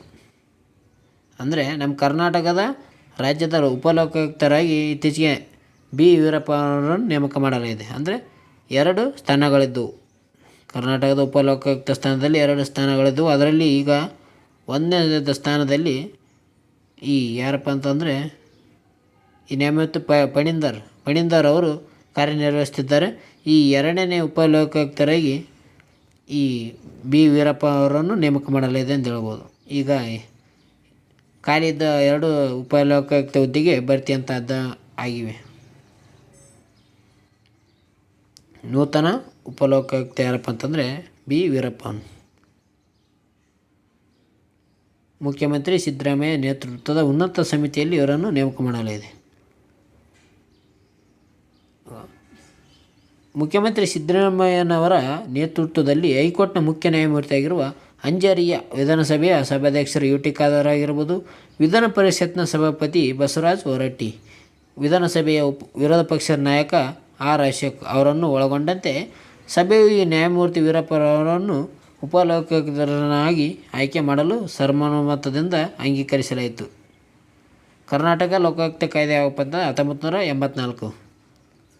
ಭ್ರಷ್ಟಾಚಾರವನ್ನು ಕಡಿಮೆ ಮಾಡಲು ಮತ್ತು ಆಡಳಿತದಲ್ಲಿ ಪಾರದರ್ಶಕತೆ ತರುವ ಉದ್ದೇಶದಿಂದ ಕರ್ನಾಟಕ ರಾಜ್ಯದ ಅಂದಿನ ಮುಖ್ಯಮಂತ್ರಿಯಾಗಿರುವ ರಾಮಕೃಷ್ಣ ಹೆಗಡೆ ಅವರು ನೇತೃತ್ವದ ಸರ್ಕಾರವು ಈ ಕರ್ನಾಟಕ ಲೋಕಾಯುಕ್ತ ಮಸೂದೆಯನ್ನು 1984 ರಾಜ್ಯ ವಿಧಾನಸಭೆಯಲ್ಲಿ ಅಂಗೀಕರಿಸಿತು. ನಂತರ ರಾಜ್ಯಪಾಲರ ಅಂಕಿತನಾಮ ಪಡೆದು ಕಾಯ್ದೆಗೆ ರೂಪುಗೊಂಡಿತು. ಈ ಕಾಯ್ದೆ 1985ರಲ್ಲಿ ಜಾರಿಗೆ ಬಂದಿತ್ತು. ಯಾವಾಗ? 1985ರಲ್ಲಿ ಈ ಕಾಯ್ದೆ ಜಾರಿಗೆ ಬಂದಿದೆ. ಅಂದಿನ ಮುಖ್ಯಮಂತ್ರಿ ಯಾರು? ರಾಮಕೃಷ್ಣ ಹೆಗಡೆ ಇದ್ದರು. ಈ ನಂತರ 1986ರಲ್ಲಿ ಜನವರಿಯಲ್ಲಿ ನ್ಯಾಯಮೂರ್ತಿ ಕೌಶಲ್ರವರು ಕರ್ನಾಟಕದ ಮೊದಲ ಲೋಕಾಯುಕ್ತರಾಗಿ ನೇಮಕೊಂಡ್ರು. ಅಂದರೆ ಕರ್ನಾಟಕದ ಮೊದಲ ಲೋಕಾಯುಕ್ತ ಯಾರಪ್ಪ ಅಂತಂದರೆ ಕೌಶಲ್ ಅವರು. ಅದೇ ರೀತಿಯಾಗಿ ಅಂದಿನ ಮುಖ್ಯಮಂತ್ರಿ ಯಾರಪ್ಪ ಅಂತಂದರೆ ರಾಮಕೃಷ್ಣ ಹೆಗಡೆ, 1984ರ ಮುಖ್ಯಮಂತ್ರಿ. ಈ ಲೋಕಾಯುಕ್ತ ಮತ್ತು ಉಪಲೋಕಾಯುಕ್ತ ಅರ್ಹತೆಗಳಂದರೆ ಇವರು ಸುಪ್ರೀಂ ಕೋರ್ಟ್ನ ನ್ಯಾಯಾಧೀಶರಾಗಿರಬೇಕು ಅಥವಾ ಹೈಕೋರ್ಟ್ನ ಮುಖ್ಯ ನ್ಯಾಯಾಧೀಶರಾಗಿರಬೇಕು ಅಥವಾ 10 ವರ್ಷಗಳಿಗಿಂತ ಕಡಿಮೆ ಇಲ್ಲದೆ ಹೈಕೋರ್ಟ್ನ ನ್ಯಾಯಾಧೀಶರಾಗಿ ಇವರು ಸೇವೆ ಸಲ್ಲಿಸಿರಬೇಕಾಗುತ್ತದೆ ಉಪಲೋಕಾಯುಕ್ತರಾಗಲು. ಉಪಲೋಕಾಯುಕ್ತರ ಅರ್ಹತೆ ಏನಪ್ಪ ಅಂತಂದರೆ ಹೈಕೋರ್ಟ್ನಲ್ಲಿ 5 ವರ್ಷಕ್ಕಿಂತಲೂ ಕಡಿಮೆ ಇಲ್ಲದೆ ಅವಧಿಯವರೆಗೆ ನ್ಯಾಯಾಧೀಶರಾಗಿ ಸೇವೆ ಸಲ್ಲಿಸಿರಬೇಕಾಗುತ್ತದೆ. ನೇಮಕಾತಿ ವಿಧಾನ ಕೂಡ ಇದೆ. ಕರ್ನಾಟಕ ಲೋಕಾಯುಕ್ತ ಕಾಯ್ದೆ 1984ರ ಅನ್ವಯ ಲೋಕಾಯುಕ್ತ ಮತ್ತು ಉಪಲೋಕಾಯುಕ್ತರ ಹುದ್ದೆಯನ್ನು ರಾಜ್ಯಪಾಲರು ಮುಖ್ಯಮಂತ್ರಿ ನೇತೃತ್ವದ ಉನ್ನತ ಸಮಿತಿಯ ಶಿಫಾರಸಿನ ಮೇರೆಗೆ ನೇಮಕ ಮಾಡುತ್ತಾರೆ. ಉನ್ನತ ಸಮಿತಿಯ ಸಂರಚನೆ ಬಗ್ಗೆ ನೋಡಿಕೊಳ್ಳಿ. ಲೋಕಾಯುಕ್ತ ಮತ್ತು ಉಪಲೋಕಾಯುಕ್ತರು ಪ್ರಮಾಣವಚನವನ್ನು ರಾಜ್ಯಪಾಲರು ಬೋಧಿಸುತ್ತಾರೆ ಅಂತ ಹೇಳ್ಬೋದು. ಲೋಕಾಯುಕ್ತ ಮತ್ತು ಉಪಲೋಕಾಯುಕ್ತ ಅಧಿಕಾರಾವಧಿ ಎಷ್ಟಪ್ಪ ಅಂತಂದರೆ 5 ವರ್ಷಗಳ ಅಧಿಕಾರಾವಧಿಯನ್ನು ಹೊಂದಿದ್ದಾರೆ. ಲೋಕಾಯುಕ್ತ ಮತ್ತು ಉಪಲೋಕಾಯುಕ್ತರ ರಾಜೀನಾಮೆಯನ್ನು ಅವರೇನಾದರೂ ಉಪಲೋಕಾಯುಕ್ತ ಮತ್ತು ಲೋಕಾಯುಕ್ತವರು ರಾಜೀನಾಮೆ ಕೊಡಬೇಕಾದ್ರೆ ತಮ್ಮ ಕೈಬರದ ಮೂಲಕ ರಾಜೀನಾಮೆ ನೀಡಬೇಕು ರಾಜ್ಯಪಾಲರಿಗೆ. ಇವರ ವೇತನ ಲೋಕಾಯುಕ್ತರು ಮತ್ತು ಉಪಲೋಕಾಯುಕ್ತರ ಪ್ರತಿ ತಿಂಗಳು ವೇತನ ಕ್ರಮವಾಗಿ ಹೈಕೋರ್ಟ್ನ ಮುಖ್ಯ ನ್ಯಾಯಾಧೀಶರು ಮತ್ತು ಹೈಕೋರ್ಟ್ ನ್ಯಾಯಾಧೀಶರ ವೇತನಕ್ಕೆ ಸಮ ಆಗಿರುತ್ತದೆ ಅಂತ ಹೇಳ್ಬೋದು. ಇವ್ರ ವೇತನ ಮತ್ತು ಬದ್ಧತೆ ಕಚೇರಿ ವೆಚ್ಚಗಳನ್ನು ರಾಜ್ಯ ಸಂಚಿತ ನಿಧಿಯಿಂದ ಪಡೆಯುತ್ತಾರೆ. ರಾಜ್ಯದ ಸಂಚಿತ ನಿಧಿಯಿಂದ ಇವರು ವೇತನವನ್ನು ಪಡೆಯುತ್ತಾರೆ ಅಂತ ಹೇಳ್ಬೋದು. ಅದೇ ರೀತಿಯಾಗಿ ಇಲ್ಲಿ ನೂತನ ಉಪಲೋಕಾಯುಕ್ತರಾಗಿರುವ ಬಿ ವೀರಪ್ಪ ಅವರ ಇಷ್ಟ ಇದೆ, ಇದು ನೋಡಿಕೊಳ್ಳಿ, ಪಾಸ್ ಮಾಡಿಕೊಂಡು. ಅದೇ ರೀತಿ ಮುಂದೆ ನೋಡೋಣ. ರಾಜ್ಯ ಚುನಾವಣಾ ಆಯೋಗದ ಆಯುಕ್ತರಾಗಿ ಇತ್ತೀಚೆಗೆ GS ಸಂಗೇಶ್ವರಿ ಅವರನ್ನು ನೇಮಕ ಮಾಡಲಾಗಿದೆ. GS ಸಂಗೇಶ್ವರಿ ಕಾನೂನು ನ್ಯಾಯ ಮತ್ತು ಮಾನವ ಹಕ್ಕುಗಳ ಇಲಾಖೆಯ ಕಾರ್ಯದರ್ಶಿಗಳಾದ GS ಸಂಗೇಶ್ವರಿ ಅವರು ರಾಜ್ಯಪಾಲರ ಆದೇಶಾನುಸಾರ ರಾಜ್ಯದ ಚುನಾವಣಾ ಆಯೋಗದ ಮುಖ್ಯ ಆಯುಕ್ತರಾಗಿ ನೇಮಕ ಮಾಡಲಾಗಿದೆ. ಈ ಮೊದಲು GS ಸಂಗೇಶ್ವರಿ ಅವರು ರಾಜ್ಯ ಹಿಂದುಳಿದ ವರ್ಗಗಳ ಆಯೋಗದ ಅಧ್ಯಕ್ಷರಾಗಿದ್ದರು. ಯಾರು? GS ಸಂಗೇಶ್ವರಿ ಅವರು ಹಿಂದುಳಿದ ಆಯೋಗದ ಅಧ್ಯಕ್ಷರಾಗಿದ್ದರು. ಅದರಿಂದ ಆ ಸರ್ಕಾರ ಏನು ಮಾಡಿತು ಅಂದರೆ ಆ ಆದೇಶದಿಂದ ಸರ್ಕಾರ ಹಿಂಪಡೆದು ಈಗ ರಾಜ್ಯ ಚುನಾವಣಾ ಆಯೋಗದ ಆಯುಕ್ತರಾಗಿ ಇತ್ತೀಚೆಗೆ GS ಸಂಗೇಶ್ವರಿ ಅವರನ್ನು ನೇಮಕ ಮಾಡಲಾಗಿದೆ ಎಂದು ಹೇಳ್ಬೋದು. ಕರ್ನಾಟಕ ರಾಜ್ಯ ಚುನಾವಣಾ ಆಯೋಗದ ಆಯುಕ್ತರಾಗಿ ಡಾಕ್ಟರ್ B ಬಸವರಾಜ್ ಅವರು ನಿವೃತ್ತರಾದ ಬೆನ್ನಲ್ಲೇ ಅವರ ಸ್ಥಾನಕ್ಕೆ GS ಸಂಗೇಶ್ವರಿ ಅವರನ್ನು ನೇಮಕ ಮಾಡಲಾಗಿದೆ. ಯಾರಿದ್ದರು ಅಂದರೆ ಮೊದಲು ಬಸವರಾಜ್ ಅವರಿದ್ದರು, ಈಗ GS ಸಂಗೇಶ್ವರಿ ಅವರನ್ನು ನೇಮಕ ಮಾಡಲಾಗಿದೆ. ಸಂಗ್ರೇಸಿ ಅವರು ರಾಜ್ಯಪಾಲರನ್ನು ನೇಮಕ ಮಾಡಿದ್ದಾರೆ.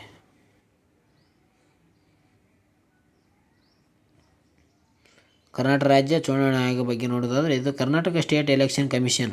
ಇದು ಸ್ಥಳೀಯ ಸಂಸ್ಥೆಗಳಾದ ಗ್ರಾಮ ಪಂಚಾಯತಿ, ತಾಲೂಕು ಪಂಚಾಯತಿ, ಜಿಲ್ಲಾ ಪಂಚಾಯತಿಗಳು ಚುನಾವಣೆಗಳನ್ನು ಮತ್ತು ನಗರ ಸ್ಥಳೀಯ ಸಂಸ್ಥೆಗಳಾದ ಮುನ್ಸಿಪಾಲಿಟಿ, ಮುನ್ಸಿಪಲ್ ಕಾರ್ಪೊರೇಷನ್ ಜೊತೆಗೆ ಶಾಸನಬದ್ಧ ಸಂಸ್ಥೆಗಳಾಗಿದೆ ಇದು ನಡೆಸ್ತದೆ ರಾಜ್ಯ ಚುನಾವಣಾ ಆಯೋಗ.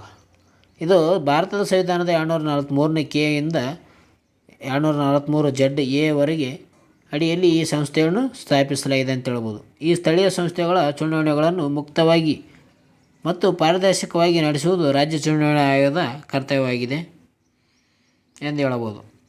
ಅಂದರೆ ಕರ್ನಾಟಕ ರಾಜ್ಯ ಚುನಾವಣಾ ಆಯೋಗ ಚುನಾವಣೆ ನಡೆಸುವ ಯಾವ್ಯಾವಪ್ಪ ಅಂತಂದರೆ ಸ್ಥಳೀಯ ಸಂಸ್ಥೆ, ಪಂಚಾಯಿತಿಗಳು, ಗ್ರಾಮ ಪಂಚಾಯಿತಿ, ತಾಲೂಕು ಪಂಚಾಯಿತಿ, ಜಿಲ್ಲಾ ಪಂಚಾಯಿತಿಗಳನ್ನು ಇವ್ರನ್ನಗಳ ಸ್ಥಳೀಯ ಸಂಸ್ಥೆಗಳನ್ನು ಇದು ಚುನಾವಣೆ ನಡೆಸುತ್ತದೆ.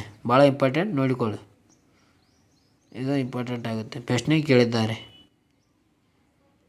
ಕರ್ನಾಟಕ ಚುನಾವಣಾ ಆಯೋಗದ ಸ್ಥಾಪನೆ ಯಾವಾಗ ಮಾಡುತ್ತಂದರೆ 1973 ಸಂವಿಧಾನಾತ್ಮಕ ತಿದ್ದುಪಡಿ ಕಾಯ್ದೆ 1992ರಲ್ಲಿ ರಾಜ್ಯದಲ್ಲಿ ರಾಜ್ಯ ಚುನಾವಣಾ ಆಯೋಗವನ್ನು ಸ್ಥಾಪಿಸಲು ಅಂದಿನ ಮುಖ್ಯಮಂತ್ರಿ ಎಂ ವೀರಪ್ಪ ಮೊಯ್ಲಿ ಅವರು ನೇತೃತ್ವದ ಸರ್ಕಾರವು ಕರ್ನಾಟಕ ರಾಜ್ಯ ಪಂಚಾಯತ್ ರಾಜ್ ಅಧಿನಿಯಮವನ್ನು 1993 ವಿಧಾನಮಂಡಲದಲ್ಲಿ ಅಂಗೀಕರಿಸಿ ಕರ್ನಾಟಕ ರಾಜ್ಯ ಚುನಾವಣಾ ಆಯೋಗವನ್ನು ಸ್ಥಾಪಿಸಲಾಯಿತು. ಯಾವಾಗ 1992ರಲ್ಲಿ ಈ ಆಯೋಗವನ್ನು ಸ್ಥಾಪಿಸಿತು ಮತ್ತು 1993ರಲ್ಲಿ ಈ ರಾಜ್ಯ ಚುನಾವಣಾ ಆಯೋಗವನ್ನು ಸ್ಥಾಪಿಸಲು ವಿಧಾನಮಂಡಲದಲ್ಲಿ ಅಂಗೀಕರಿಸಿ ಸ್ಥಾಪನೆಯನ್ನು ಮಾಡಲಾಯಿತು ಅಂತ ಹೇಳ್ಬೋದು. 1993 ಏಪ್ರಿಲ್ 30ರಂದು ಕರ್ನಾಟಕ ಪಂಚಾಯತ್ ರಾಜ್ ಅಧಿನಿಯಮ ವಿಧಾನಮಂಡಲದಲ್ಲಿ ಅಂಗೀಕಾರವಾಯಿತು. ನಂತರ ಅದು ಕಾಯ್ದೆಯಾಗಿ 1993 ಮೇ 10ರಂದು ಕರ್ನಾಟಕ ರಾಜ್ಯದಲ್ಲಿ ಇದು ಜಾರಿಗೆ ಬಂತು ಅಂತ ಹೇಳ್ಬೋದು. ಕರ್ನಾಟಕ ಪಂಚಾಯತ್ ರಾಜ್ ಅಧಿನಿಯಮ 1993 308ನೇ ಪ್ರಕರಣದಲ್ಲಿ ರಾಜ್ಯ ಚುನಾವಣಾ ಆಯೋಗವನ್ನು ಸ್ಥಾಪಿಸಲಾಗಿದೆ. ಇದು ಕರ್ತವ್ಯ ಮತ್ತು ಚುನಾವಣಾ ಆಯುಕ್ತರ ಅಧಿಕಾರಾವಧಿಗಳ ಬಗ್ಗೆ ಮಾಹಿತಿಯನ್ನು ಒಳಗೊಂಡಿದೆ. ಕರ್ನಾಟಕ ರಾಜ್ಯ ಚುನಾವಣಾ ಆಯೋಗದ ಮೊದಲ ಚುನಾವಣಾ ಆಯುಕ್ತರು ಯಾರಪ್ಪ ಅಂತಂದರೆ PS ನಾಗರಾಜನ್. ಇಂಪಾರ್ಟೆಂಟ್ ಅಂದರೆ ಮೊದಲ ಚುನಾವಣಾ ಆಯುಕ್ತರು ಯಾರಪ್ಪ ಅಂತಂದರೆ ಕರ್ನಾಟಕ ರಾಜ್ಯದ ಮೊದಲ ಚುನಾವಣಾ ಆಯುಕ್ತರು PS ನಾಗರಾಜನ್. ಅಂದಿನ ರಾಜ್ಯಪಾಲರು ಯಾರಿದ್ದರಪ್ಪ ಅಂತಂದರೆ ಖುರ್ಷಿದ್ ಆಲಂ ಖಾನ್ ರವರು ಕರ್ನಾಟಕ ರಾಜ್ಯ ಚುನಾವಣಾ ಆಯೋಗದ ಮೊದಲ ಆಯುಕ್ತರಾದ PS ನಾಗರಾಜನ್ ಅವರನ್ನು ನೇಮಕ ಮಾಡಿದರು. ರಾಜ್ಯ ಚುನಾವಣಾ ಆಯೋಗದ ಆಯುಕ್ತರ ಬಗ್ಗೆ ಮಾಹಿತಿಯನ್ನು ಕೊಟ್ಟಿದೆ. ಇವರು ಪಂಚಾಯತ್ ರಾಜ್ ಅಧಿನಿಯಮದ 308ನೇ ಪ್ರಕರಣದಲ್ಲಿ ರಾಜ್ಯ ಚುನಾವಣಾ ಆಯುಕ್ತರು ನೇಮಕ ಮಾಡಿದ ಅಧಿಕಾರಾವಧಿ ಮತ್ತು ಅವರ ರಾಜೀನಾಮೆ ಬಗ್ಗೆ ಇದೆ. ಇವರ ನೇಮಕ ಯಾವಪ್ಪ ಅಂತಂದರೆ ರಾಜ್ಯಪಾಲರು ಮಾಡುತ್ತಾರೆ. ರಾಜೀನಾಮೆ ಇವರು ಕೂಡ ಕೈ ಬರಹದ ಮೂಲಕ ರಾಜ್ಯಪಾಲರಿಗೆ ರಾಜೀನಾಮೆಯನ್ನು ನೀಡಬೇಕು. ಇವರ ವೇತನ ರಾಜ್ಯ ಚುನಾವಣಾ ಆಯುಕ್ತರಿಗೆ ಉಚ್ಚ ನ್ಯಾಯಾಲಯದ ನ್ಯಾಯಾಧೀಶರಿಗೆ ಸಮಾನವಾದ ವೇತನವನ್ನು ನೀಡಲಾಗುತ್ತದೆ. ಜೊತೆಗೆ ಅಧಿಕಾರಾವಧಿ ಇವರದು 5 ವರ್ಷಗಳು ಅಥವಾ 65 ವರ್ಷ ಆಗಿದೆ. ಅಂದರೆ ರಾಜ್ಯ ಚುನಾವಣಾ ಆಯೋಗದ ಅಧಿಕಾರಾವಧಿ ಎಷ್ಟಪ್ಪ ಅಂತಂದರೆ ಆಯುಕ್ತರ ಅಧಿಕಾರಾವಧಿ 5 ವರ್ಷ ಅಥವಾ 65 ವರ್ಷ. ಅದೇ ಕೇಂದ್ರ ಚುನಾವಣಾ ಆಯೋಗದ ಆಯುಕ್ತರ ಅಧಿಕಾರಾವಧಿ 6 ವರ್ಷ ಅಥವಾ 65 ವರ್ಷ. ಇದರಲ್ಲಿ 1 ವರ್ಷ ಇದರ ಡಿಫರೆನ್ಸ್ ಇದೆ ಅಂತ ಹೇಳ್ಬೋದು. ಅದೇ ರೀತಿಯಾಗಿ 324ನೇ ವಿಧಿ ಕೇಂದ್ರ ಚುನಾವಣಾ ಆಯೋಗಕ್ಕೆ ಸಂಬಂಧಿಸಿದೆ. ಪಂಚಾಯತ್ ರಾಜ್ ಸಂಸ್ಥೆಗಳಿಗೆ ಚುನಾವಣೆ ನಡೆಸಿದ ಮೊದಲ ರಾಜ್ಯ ಯಾವುದಪ್ಪ ಅಂತಂದರೆ ನಮ್ಮ ಕರ್ನಾಟಕ. ಅಂದರೆ ದೇಶದಲ್ಲೇ ಮೊದಲ ಬಾರಿಗೆ ಪಂಚಾಯತ್ ರಾಜ್ ಚುನಾವಣೆ ನಡೆಸಿದ ಮೊದಲ ರಾಜ್ಯ ಯಾವುದಪ್ಪ ಅಂತಂದರೆ ನಮ್ಮ ಕರ್ನಾಟಕದ ಅಂತ ಹೇಳ್ಬೋದು. ದೇಶದಲ್ಲಿ ಸ್ಥಳೀಯ ಸಂಸ್ಥೆಗಳಿಗೆ ಸಂವಿಧಾನಾತ್ಮಕ ಸ್ಥಾನಮಾನ ನೀಡಿದ ನಂತರ ಸಂವಿಧಾನಾತ್ಮಕ ತಿದ್ದುಪಡಿ ಅನ್ವಯ ಕರ್ನಾಟಕ ರಾಜ್ಯದಲ್ಲಿ ಪಂಚಾಯತ್ ರಾಜ್ ಅಧಿನಿಯಮವನ್ನು ಜಾರಿಗೆ ತಂದು ದೇಶದಲ್ಲೇ ಮೊದಲ ಬಾರಿಗೆ ಪಂಚಾಯತಿಗಳಿಗೆ ಚುನಾವಣೆ ನಡೆಸಿದ ಕೀರ್ತಿ ನಮ್ಮ ಕರ್ನಾಟಕ ರಾಜ್ಯಕ್ಕೆ ಸಲ್ಲುತ್ತದೆ ಎಂದು ಹೇಳ್ಬೋದು. ನಮ್ಮ ಕರ್ನಾಟಕ ರಾಜ್ಯಕ್ಕೆ. ಅದೇ ರೀತಿಯಾಗಿ ಕೇಂದ್ರ ಚುನಾವಣಾ ಆಯೋಗವು ಸಂವಿಧಾನಾತ್ಮಕ ಸಂಸ್ಥೆಯಾಗಿದೆ. 324ನೇ ವಿಧಿಯನ್ವಯ ಸ್ಥಾಪಿಸಲಾಗಿದೆ. ಈ ಆಯೋಗವು ರಾಷ್ಟ್ರಪತಿ, ಉಪರಾಷ್ಟ್ರಪತಿ, ರಾಜ್ಯಸಭೆ, ಲೋಕಸಭೆ, ವಿಧಾನಸಭೆ ಮತ್ತು 6 ರಾಜ್ಯಗಳ ವಿಧಾನಸಭೆ ಪರಿಷತ್ತಿನ ಚುನಾವಣೆಯನ್ನು ನಡೆಸ್ತದೆ. ಯಾವುದು? ಕೇಂದ್ರ ಸರ್ಕಾರ. 324ನೇ ವಿಧಿಯ ಪ್ರಕಾರ ಅಂತ ಹೇಳ್ಬೋದು ನಾವು. ಮುಂದೆ ನೋಡೋದಾದರೆ ಭಾಳ ಇಂಪಾರ್ಟೆಂಟ್, ಇತ್ತೀಚೆಗೆ ನಮ್ಮ ಭಾರತದ ತಂಡ ಏನು ಮಾಡಿದೆ ಅಂದರೆ ICC ಪುರುಷರ T20 ವಿಶ್ವಕಪ್ಪನ್ನು ಗೆದ್ದುಕೊಂಡಿದೆ. ಭಾರತ ಚಾಂಪಿಯನ್ ಆಗಿದೆ. ರನ್ನರ್ ಅಪ್ ಆದ ತಂಡ ಯಾವುದಪ್ಪ ಅಂತಂದರೆ ದಕ್ಷಿಣ ಆಫ್ರಿಕಾ. ಆತಿಥ್ಯ ರಾಷ್ಟ್ರಗಳು ಯಾವಪ್ಪ ಅಂತಂದರೆ USA ಮತ್ತು ವೆಸ್ಟ್ ಇಂಡೀಸ್. ಭಾರತ ತಂಡ ಯಾರಾಗಿದ್ದರಪ್ಪ ಅಂತಂದರೆ ರೋಹಿತ್ ಶರ್ಮಾ ಅವರು ಭಾರತದ ಚಾಂಪಿಯನ್ ಆಗಿರುವಂಥ ತಂಡದ ನಾಯಕರಾಗಿದ್ದರು. ಅದೇ ರೀತಿಯಾಗಿ ಪಂದ್ಯದ ಶ್ರೇಷ್ಠ ಯಾರಪ್ಪ ಅಂತಂದರೆ ವಿರಾಟ್ ಕೊಹ್ಲಿ. ಟೂರ್ನಿಯ ಶ್ರೇಷ್ಠಪ್ಪ ಯಾರಪ್ಪ ಅಂತಂದರೆ ಜಸ್ಪ್ರೀತ್ ಬೂಮ್ರಾ. 2024 ಜೂನ್ 1ರಿಂದ 29ರವರೆಗೆ ಅಮೆರಿಕ ಮತ್ತು ವೆಸ್ಟ್ ಇಂಡೀಸ್ನಲ್ಲಿ ICC ಪುರುಷರ T20 ವಿಶ್ವಕಪ್ ನಡೆಯಿತು. ಇಲ್ಲಿ ಅಮೆರಿಕ ಮತ್ತು ವೆಸ್ಟ್ ಇಂಡೀಸ್ ಭಾಳ ಇಂಪಾರ್ಟೆಂಟ್, ಇದನ್ನು ನೋಡಿಕೊಳ್ಳಿ. ಈ ಟೂರ್ನಮೆಂಟ್ ಫೈನಲ್ನಲ್ಲಿ ಪಂದ್ಯವು 2024 ಜೂನ್ 29ರಂದು ಬಾರ್ಬಡೋಸ್ನ ಕೆನ್ಸಿಂಗ್ಟನ್ನಲ್ಲಿ ಓವೆಲ್ ಸ್ಟೇಡಿಯಂನಲ್ಲಿ ಜರುಗಿತ್ತು ಅಂತ ಹೇಳ್ಬೋದು. ಈ ಫೈನಲ್ ಪಂದ್ಯದಲ್ಲಿ ರೋಹಿತ್ ಶರ್ಮಾ ನಾಯಕತ್ವದಲ್ಲಿ ಭಾರತ ತಂಡವು ದಕ್ಷಿಣ ಆಫ್ರಿಕಾ ತಂಡವನ್ನು 7 ರನ್ಗಳಿಂದ ಸೋಲಿಸಿ ಚಾಂಪಿಯನ್ಶಿಪ್ಪನ್ನು ತನ್ನದಾಗಿಸಿಕೊಂಡಿದೆ. ಅದು ನಮ್ಮ ಭಾರತೀಯ ತಂಡ. ಈ ಮೂಲಕ ಭಾರತ ತಂಡವು 2ನೇ ಬಾರಿಗೆ ಪ್ರಶಸ್ತಿಯನ್ನು ತನ್ನದಾಗಿಸಿಕೊಂಡಿದೆ, ಅಂದರೆ 2ನೇ ಬಾರಿಗೆ ಗೆದ್ದುಕೊಂಡಿದೆ. ದಕ್ಷಿಣ ಆಫ್ರಿಕಾ ಮೊದಲನೇ ಬಾರಿಗೆ ಪ್ರಶಸ್ತಿಯನ್ನು ಪಡೆಯುವಲ್ಲಿ ವಿಫಲವಾಗಿದೆ. ವಿಜೇತ ತಂಡಗಳು ಕೊಟ್ಟಿದ್ದಾರೆ 2007ರಿಂದ. ಮೊದಲನೇದಾಗಿ 2007ರಲ್ಲಿ ದಕ್ಷಿಣ ಆಫ್ರಿಕಾದಲ್ಲಿ ಆತಿಥ್ಯ ರಾಷ್ಟ್ರ ನಡೆಸಲಾಗಿತ್ತು. ವಿಜೇತ ತಂಡ ಭಾರತವಾಗಿತ್ತು 2007ರಲ್ಲಿ. ಆವಾಗ ನಮ್ಮ ಭಾರತ ತಂಡದ ಅಧ್ಯಕ್ಷ ತಾನು ಯಾರಪ್ಪ ಅಂತಂದರೆ MS ಧೋನಿ. ರನ್ನರ್ ಅಪ್ ಆದ ತಂಡ ಯಾವುದಪ್ಪ ಅಂತಂದರೆ ಆವಾಗ ಪಾಕಿಸ್ತಾನ. ಈಗ ಇತ್ತೀಚೆಗೆ 2021ರಲ್ಲಿ UAE ಮತ್ತು ಒಮನ್ ದೇಶದಲ್ಲಿ ಆತಿಥ್ಯ ರಾಷ್ಟ್ರವಾಗಿದ್ದವು. ಆವಾಗ ಆಸ್ಟ್ರೇಲಿಯಾ ದೇಶ ಗೆದ್ದುಕೊಂಡಿತ್ತು. ನಂತರ ರನ್ನರ್ ಅಪ್ ಆದದ್ದು ನ್ಯೂಜಿಲ್ಯಾಂಡು.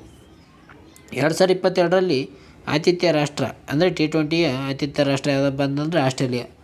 ವಿಜೇತ ತಂಡ ಇಂಗ್ಲೆಂಡ್. ರನ್ನರ್ ಅಪ್ ಆಗಿದ್ದು ಪಾಕಿಸ್ತಾನ. ಈಗ 2024ರಲ್ಲಿ ಆತಿಥ್ಯ ರಾಷ್ಟ್ರ USA ಮತ್ತು ವೆಸ್ಟ್ ಇಂಡೀಸ್. ವಿಜೇತ ತಂಡ ಭಾರತವಾಗಿದೆ. ರನ್ನರ್ ಅಪ್ ತಂಡ ದಕ್ಷಿಣ ಆಫ್ರಿಕಾ. ಇಂಪಾರ್ಟೆಂಟ್ ನೋಡಿಕೊಳ್ಳಿ, ಅಂದರೆ ತಂಡಗಳು ಯಾವ ವಿಜೇತ ಎಂಬುದು ಇಂಪಾರ್ಟೆಂಟ್ ಆಗುತ್ತೆ, ಪ್ರಶ್ನೆ ಬರಬಹುದು. 2ನೇ ಬಾರಿಗೆ 17 ವರ್ಷಗಳ ನಂತರ ICC ಪುರುಷರ ವಿಶ್ವಕಪ್ ಗೆದ್ದ ನಮ್ಮ ಭಾರತದ ತಂಡ. 2007ರಲ್ಲಿ ಮಹೇಂದ್ರ ಸಿಂಗ್ ನಾಯಕತ್ವದ ಭಾರತ ತಂಡವು ಚುಟುಕು ಮಾದರಿ ICC ವಿಶ್ವಕಪ್ ತನ್ನದಾಗಿಸಿಕೊಂಡಿತ್ತು 2007ರಲ್ಲಿ. 17 ವರ್ಷಗಳ ನಂತರ ಮತ್ತೆ ಈಗ ನಮ್ಮ ಭಾರತ ರೋಹಿತ್ ಶರ್ಮಾ ಅವರ ನಾಯಕತ್ವದಲ್ಲಿ ಚಾಂಪಿಯನ್ಶಿಪ್ಪನ್ನು ಪಡೆದುಕೊಂಡಿದೆ ಅಂತ ಹೇಳ್ಬೋದು.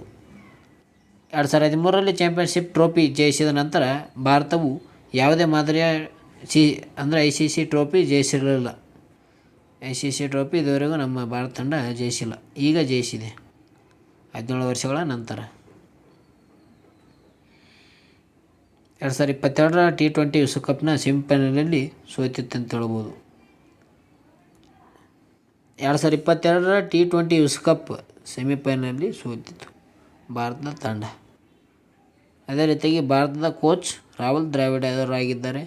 ಕ್ರಿಕೆಟ್ ಲೋಕದ ಗೋಡೆ ಎಂದೇ ಖ್ಯಾತರಾಗಿರುವ ರಾಹುಲ್ ದ್ರಾವಿಡ್ ಅವರಿಗೆ 2024ರ ICC T20 ವಿಶ್ವಕಪ್ ಜಯವು ಅತ್ಯಂತ ವಿಶೇಷವಾಗಿದೆ. 2007ರಲ್ಲಿ ಇದೇ ಕೆರೆಬಿಯನ್ ನಾಡಿನಲ್ಲಿ ಆವಾಗ ನಡೆದ ಪಂದ್ಯದಲ್ಲಿ ಭಾರತ ತಂಡ ಸೋಲನ್ನು ಅನುಭವಿಸಿತ್ತು. ಆಗ ತಂಡಕ್ಕೆ ರಾಹುಲ್ ದ್ರಾವಿಡ್ ಅವರು ನಾಯಕತ್ವರಾಗಿದ್ದರು. ಇದೀಗ ಅದೇ ರಾಹುಲ್ ದ್ರಾವಿಡ್ ಅವರು ಮಾರ್ಗದರ್ಶನದಲ್ಲಿ ಭಾರತ ತಂಡ ಕೆರೆಬಿಯನ್ ನೆಲದಲ್ಲಿ ICC T20 ವಿಶ್ವಕಪ್ ಜಯಿಸಿದೆ ಅಂತ ಹೇಳ್ಬೋದು. ಈ ಪ್ರಸ್ತುತ ಚಾಂಪಿಯನ್ ಆದ ನಮ್ಮ ಭಾರತ ತಂಡಕ್ಕೆ ಟ್ರೋಫಿಗಳೊಂದಿಗೆ ಅಮೌಂಟನ್ನು ಮೊತ್ತವನ್ನು ಕೊಟ್ಟಿದ್ದಾರೆ. ಎಷ್ಟಂದರೆ 20.36 ಕೋಟಿ ರೂಪಾಯಿ. ರನ್ನರ್ ಅಪ್ ಆದ ದಕ್ಷಿಣ ಆಫ್ರಿಕಾ ತಂಡಕ್ಕೆ 10.63 ಕೋಟಿ ರೂಪಾಯಿಯನ್ನು ಬಹುಮಾನವಾಗಿ ದೊರೆತಿದೆ. ಅದೇ ರೀತಿಯಾಗಿ ಸೆಮಿಫೈನಲಲ್ಲಿ ಸೋತವರು ಯಾರಪ್ಪ ಅಂತಂದರೆ ಅಫ್ಘಾನಿಸ್ತಾನ ಮತ್ತು ಇಂಗ್ಲೆಂಡ್ ತಂಡಗಳಿಗೆ ತಲಾ 6.54 ಕೋಟಿ ರೂಪಾಯಿಗಳನ್ನು ಬಹುಮಾನವಾಗಿ ನೀಡಲಾಗಿದೆ ಅಂತ ಹೇಳ್ಬೋದು.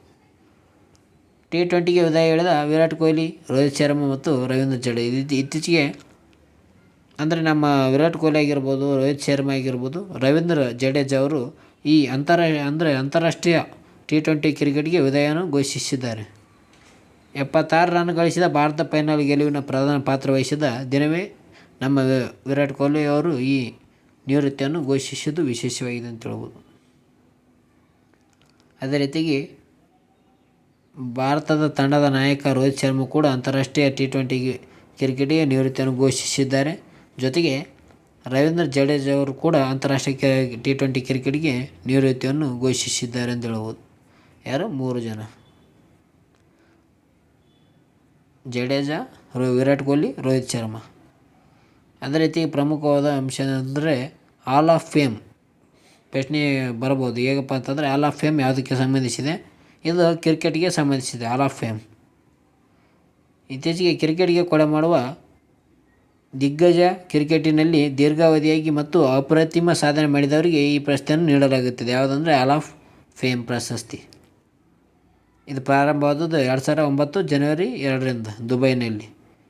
ಪ್ರಶಸ್ತಿ ನೀಡಿಕೆ ಇಂಟರ್ನ್ಯಾಷನಲ್ ಕ್ರಿಕೆಟ್ ಕೌನ್ಸಿಲ್, ICC ಅಂತ ಹೇಳ್ಬೋದು ನಾವು. ಇಂಟರ್ನ್ಯಾಷನಲ್ ಕ್ರಿಕೆಟ್ ಕೌನ್ಸಿಲ್ ಅವರು ಈ ಹಾಲ್ ಆಫ್ ಫೇಮ್ ಪ್ರಶಸ್ತಿಯನ್ನು ನೀಡಲಾಗುತ್ತದೆ. ಅದೇ ರೀತಿಯಾಗಿ ಮುಂದೆ ನೋಡೋದಾದರೆ ಟೂರ್ನಿಯಲ್ಲಿ ಭಾರತೀಯ ಆಟಗಾರರ ದಾಖಲೆ ಕೂಡ ಇದೆ. ರೋಹಿತ್ ಶರ್ಮಾ ಅವರು 600 ಸಿಕ್ಸರ್ ವಿಶ್ವ ದಾಖಲೆಯನ್ನು ಪಡೆದಿದ್ದಾರೆ. ವಿಶ್ವದ ಮೊದಲ ಆಟಗಾರ ಎಂಬ ಕೂಡ ದಾಖಲೆಗೆ ಅವರು ರೋಹಿತ್ ಶರ್ಮಾ ಅವರು ಪಾತ್ರರಾಗಿದ್ದಾರೆ ಅಂತ ಹೇಳ್ಬೋದು. ಅದೇ ರೀತಿಯಾಗಿ ವೆಸ್ಟ್ ಇಂಡೀಸ್ನ ಕ್ರಿಸ್ ಗೇಲ್ ಅವರು 553 ಸಿಕ್ಸರ್ ಪಡೆದು 2ನೇ ಸ್ಥಾನದಲ್ಲಿ ಪಡೆದಿದ್ದಾರೆ. 3ನೇ ಸ್ಥಾನದಲ್ಲಿ ಪಾಕಿಸ್ತಾನದ ಶಾಹಿದ್ ಆಫ್ರಿದಿ ಅವರು ಇದ್ದಾರೆ. ಇವರು 476 ರನ್ಗಳು ಗಳಿಸಿದ್ದಾರೆ ಅಂತ ಹೇಳ್ಬೋದು.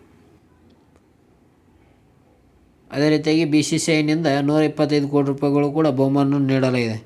ಅಂದರೆ ನಮ್ಮ ವಿಜೇತವಾದ ಭಾರತ ತಂಡಗೂ ಮತ್ತು ಭಾರತ ತಂಡದ ತರಬೇತಿಯಾದ ಸಿಬ್ಬಂದಿಗೂ ಕೂಡ 125 ಕೋಟಿ ರೂಪಾಯಿಗಳನ್ನು ಈ BCCI ನೀಡಿದೆ ಅಂತ ಹೇಳ್ಬೋದು. ವಿಶ್ವಕಪ್ನಲ್ಲಿ 3000 ರನ್ ವಿರಾಟ್ ಕೊಹ್ಲಿ ದಾಖಲೆಯನ್ನು ಕೂಡ ಮಾಡಿದ್ದಾರೆ ಇಲ್ಲಿ ವಿಶ್ವಕಪ್ನಲ್ಲಿ. ಅದೇ ರೀತಿಯಾಗಿ ಅಂತಾರಾಷ್ಟ್ರೀಯ T20ಯಲ್ಲಿ ರೋಹಿತ್ ಶರ್ಮಾ 4000 ರನ್ಗಳನ್ನು ಗಳಿಕೆ ಮಾಡಿದ್ದಾರೆ. ಅಂದರೆ ನೋಡಿ ಇಲ್ಲಿ ಇದು ವಿಶ್ವಕಪ್ ಬೇರೆ, ಅಂತಾರಾಷ್ಟ್ರೀಯ T20 ಬೇರೆ, ಮತ್ತು ಎರಡು ಒಂದೇ ಮಾಡಿರಿ. ವಿರಾಟ್ ಕೊಹ್ಲಿ ಈ ಟೂರ್ನಿಯಲ್ಲಿ ನಿರೀಕ್ಷಿತ ಯಶಸ್ಸು ಕಾಣದಿದ್ದರೂ ಒಂದು ಅಪರೂಪದ ದಾಖಲೆಯನ್ನು ಬರೆದಿದ್ದಾರೆ. ಅಂದರೆ ಈ T20 ಹಾಗೂ ಏಕದಿನ ವಿಶ್ವಕಪ್ನಲ್ಲಿ ಒಟ್ಟಾಗಿ 3000 ರನ್ಗಳನ್ನು ಪೂರ್ಣಗೊಳಿಸಿದ ವಿಶ್ವದ ಮೊದಲ ಬ್ಯಾಟ್ಸ್ಮನ್ ಎಂಬ ಗಳಿಕೆಗೆ ನಮ್ಮ ವಿರಾಟ್ ಕೊಹ್ಲಿ ಪಾತ್ರರಾಗಿದ್ದಾರೆ ಎಂದು ಹೇಳ್ಬೋದು. ಅದೇ ರೀತಿ ಕೂಡ ನಮ್ಮ ರೋಹಿತ್ ಶರ್ಮಾ 4000 ರನ್ಗಳು ಗಳಿಸಿದ್ದಾರೆ. ಅದೇ ರೀತಿಯಾಗಿ ಮುಂದಿನ 2026ರ T20 ಆತಿಥ್ಯ ರಾಷ್ಟ್ರ ಯಾವಪ್ಪ ಅಂತಂದರೆ ಭಾರತ ಮತ್ತು ಶ್ರೀಲಂಕಾ. ಮುಂದಿನ 10ನೇ ಆವೃತ್ತಿಯ ICC T20 ವಿಶ್ವಕಪ್ ಟೂರ್ನಿ ಭಾರತ ಮತ್ತು ಶ್ರೀಲಂಕಾದಲ್ಲಿ ಜಂಟಿ ಆತಿಥ್ಯದಲ್ಲಿ ನಡೆಯಲಿದೆ. ಇದು ಫೆಬ್ರವರಿಯಿಂದ ಮಾರ್ಚ್ವರೆಗೆ ನಡೆಯಲಿದೆ ಅಂತ ಹೇಳ್ಬೋದು 2026ರಲ್ಲಿ. ವಿರಾಟ್ ಕೊಹ್ಲಿ, ರೋಹಿತ್ ಶರ್ಮಾ ಮತ್ತು ರವೀಂದ್ರ ಜಡೇಜಾ ಅವರು T20 ನಿವೃತ್ತಿ ಹಿನ್ನೆಲೆಯಲ್ಲಿ ಭಾರತ ಈಗ ಹೊಸ ತಂಡನೇ ಕಟ್ಟಬೇಕಾಗಿದೆ ಎಂದು ಸವಾಲಾಗಿದೆ. ಅಂದರೆ ಇವರು ಮೂವರು ನಿವೃತ್ತಿಯನ್ನು ಘೋಷಿಸಿದ್ದಾರೆ. ಈಗ ಭಾರತ ಹೊಸ ತಂಡದಲ್ಲಿ ಹೊಸ ವ್ಯಕ್ತಿಗಳನ್ನು ಹಾಕಬೇಕು. ಟೂರ್ನಿಯ ಪ್ರಮುಖ ಅಂಶಗಳ ಬಗ್ಗೆ ಕೊಟ್ಟಿದ್ದಾರೆ. ಒಟ್ಟು ಸಿಕ್ಸರ್ಗಳು 517, ಒಟ್ಟು ಫೋರ್ಗಳು 961. ಅದೇ ರೀತಿ ಈ ಆಟಗಾರನೊಬ್ಬ ವೈಯಕ್ತಿಕ ಗರಿಷ್ಠ ಮೊತ್ತ ನಿಕೋಲಸ್ ಪೂರನ್ ಅವರು ಇದ್ದಾರೆ, ವೆಸ್ಟ್ ಇಂಡೀಸ್ ದೇಶದವರು. ಟೂರ್ನಿಯಲ್ಲಿ ಬೌಲರ್ ಒಬ್ಬ ಗಳಿಸಿದ ಅತ್ಯಧಿಕ ವಿಕೆಟ್ ಯಾರಪ್ಪ ಅಂತಂದರೆ ಅತ್ಯಧಿಕ ವಿಕೆಟ್ ಪಡೆದವರು ಯಾರಪ್ಪ ಅಂತಂದರೆ ಫಜಲ್ ಹಕ್ ಫರೂಕಿ, ಇವರು ಅಫ್ಘಾನಿಸ್ತಾನದವರು. ಜೊತೆಗೆ ಇವರಿಗೆ ತವರಿಗೆ ಮರಳಿದ ನಂತರ ಆಟಗಾರರಿಗೆ ಕೂಡ ನಮ್ಮ ಪ್ರಧಾನಿ ಮೋದಿಯವರು ಸ್ವಾಗತವನ್ನು ಕೋರಿ ಕುಂದಿರಿಸಿ ಮಾತಾಡಕತ್ತಿದ್ದಾರೆ. ಇಲ್ಲಿ ನೋಡಿ ಕಾಣುತ್ತದೆ.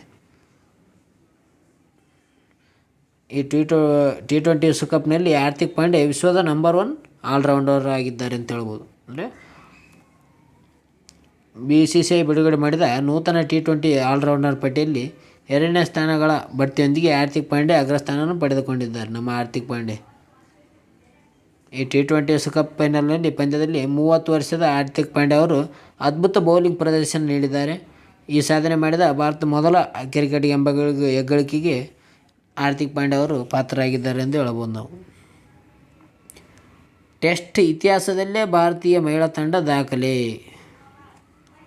ಅಂದರೆ ಹರ್ಮನ್ಪ್ರೀತ್ ಕೌರ್ ನೇತೃತ್ವದ ಭಾರತದ ವನಿತೆಯರ ಕ್ರಿಕೆಟ್ ತಂಡ ಟೆಸ್ಟ್ ಕ್ರಿಕೆಟ್ನಲ್ಲಿ ಹೊಸ ದಾಖಲೆ ಬರೆದಿದೆ ಎಂದು ಹೇಳಬಹುದು ನಾವು. ಇದು ಚೆನ್ನೈನಲ್ಲಿ MA ಚಿದಂಬರಂ ಕ್ರೀಡಾಂಗಣದಲ್ಲಿ ಪ್ರವಾಸಿ ದಕ್ಷಿಣ ಆಫ್ರಿಕಾದ ವಿರುದ್ಧ ಇತ್ತೀಚೆಗೆ ಟೆಸ್ಟ್ ಪಂದ್ಯದಲ್ಲಿ ಭಾರತ ತಂಡ ಮೊದಲ ಇನ್ನಿಂಗ್ಸ್ನಲ್ಲಿ ಅತ್ಯಧಿಕ ಮೊತ್ತ ಪೇರಿಸುವ ಮೂಲಕ ಇತಿಹಾಸ ಸೃಷ್ಟಿಸಿದೆ ಎಂದು ಹೇಳಬಹುದು. ಹರ್ಮನ್ಪ್ರೀತ್ ಕೌರ್ ನೇತೃತ್ವದಲ್ಲಿ 6 ವಿಕೆಟ್ ನಷ್ಟಕ್ಕೆ ಹರ್ಮನ್ಪ್ರೀತ್ ಕೌರ್ ಪಡೆ 603 ರನ್ ಗಳಿಸಿ ಡಿಕ್ಲೇರ್ ಘೋಷಿಸಿದೆ. 600 ಅಂದರೆ 6 ವಿಕೆಟ್ ನಂತರ 603 ರನ್ನನ್ನು ಡಿಕ್ಲೇರನ್ನು ಘೋಷಿಸಿದೆ ಅಂತ ಹೇಳ್ಬೋದು ಗೆದ್ದು. ಇದು ಮಹಿಳಾ ಟೆಸ್ಟ್ ಇತಿಹಾಸದಲ್ಲಿ ಇದುವರೆಗಿನ ಅತ್ಯಧಿಕ ರನ್ ದಾಖಲೆಯಾಗಿದೆ ಅಂತ ಹೇಳ್ಬೋದು. ಇದಕ್ಕೂ ಮೊದಲು 2024ರಲ್ಲಿ ನಡೆದ ದಕ್ಷಿಣ ಆಫ್ರಿಕಾದ ವಿರುದ್ಧ ಪಂದ್ಯದಲ್ಲಿ ಆಸ್ಟ್ರೇಲಿಯಾ ಮಹಿಳಾ ತಂಡದ ಕ್ರಿಕೆಟ್ 9 ವಿಕೆಟ್ಗೆ 574 ರನ್ ಗಳಿಸಿತ್ತು. 575 ಆವಾಗ ಡಿಕ್ಲೇರ್ ಘೋಷಿಸಿತ್ತು. ಅಂದರೆ ಮೊದಲಿಗೆ. ಈಗ ನಮ್ಮ ಭಾರತ ತಂಡ ಏನಂದರೆ 6 ವಿಕೆಟ್ಗಳೊಂದಿಗೆ 603 ರನ್ ಗಳಿಸಿದೆ, ಡಿಕ್ಲೇರ್ ಘೋಷಿಸಿಕೊಂಡಿದೆ ಅಂತ ಹೇಳ್ಬೋದು. ICC ಹಾಲ್ ಆಫ್ ಫೇಮ್ ಪಡೆದ ಭಾರತೀಯರು ಯಾರ್ಯಾರಪ್ಪ ಅಂತ ನೋಡೋಣ.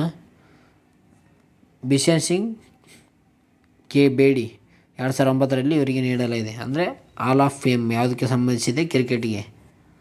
ಜೊತೆಗೆ ಸುನೀತಾ ಗವಾಸ್ಕರ್ 2009ರಲ್ಲಿ ನೀಡಲಾಗಿದೆ.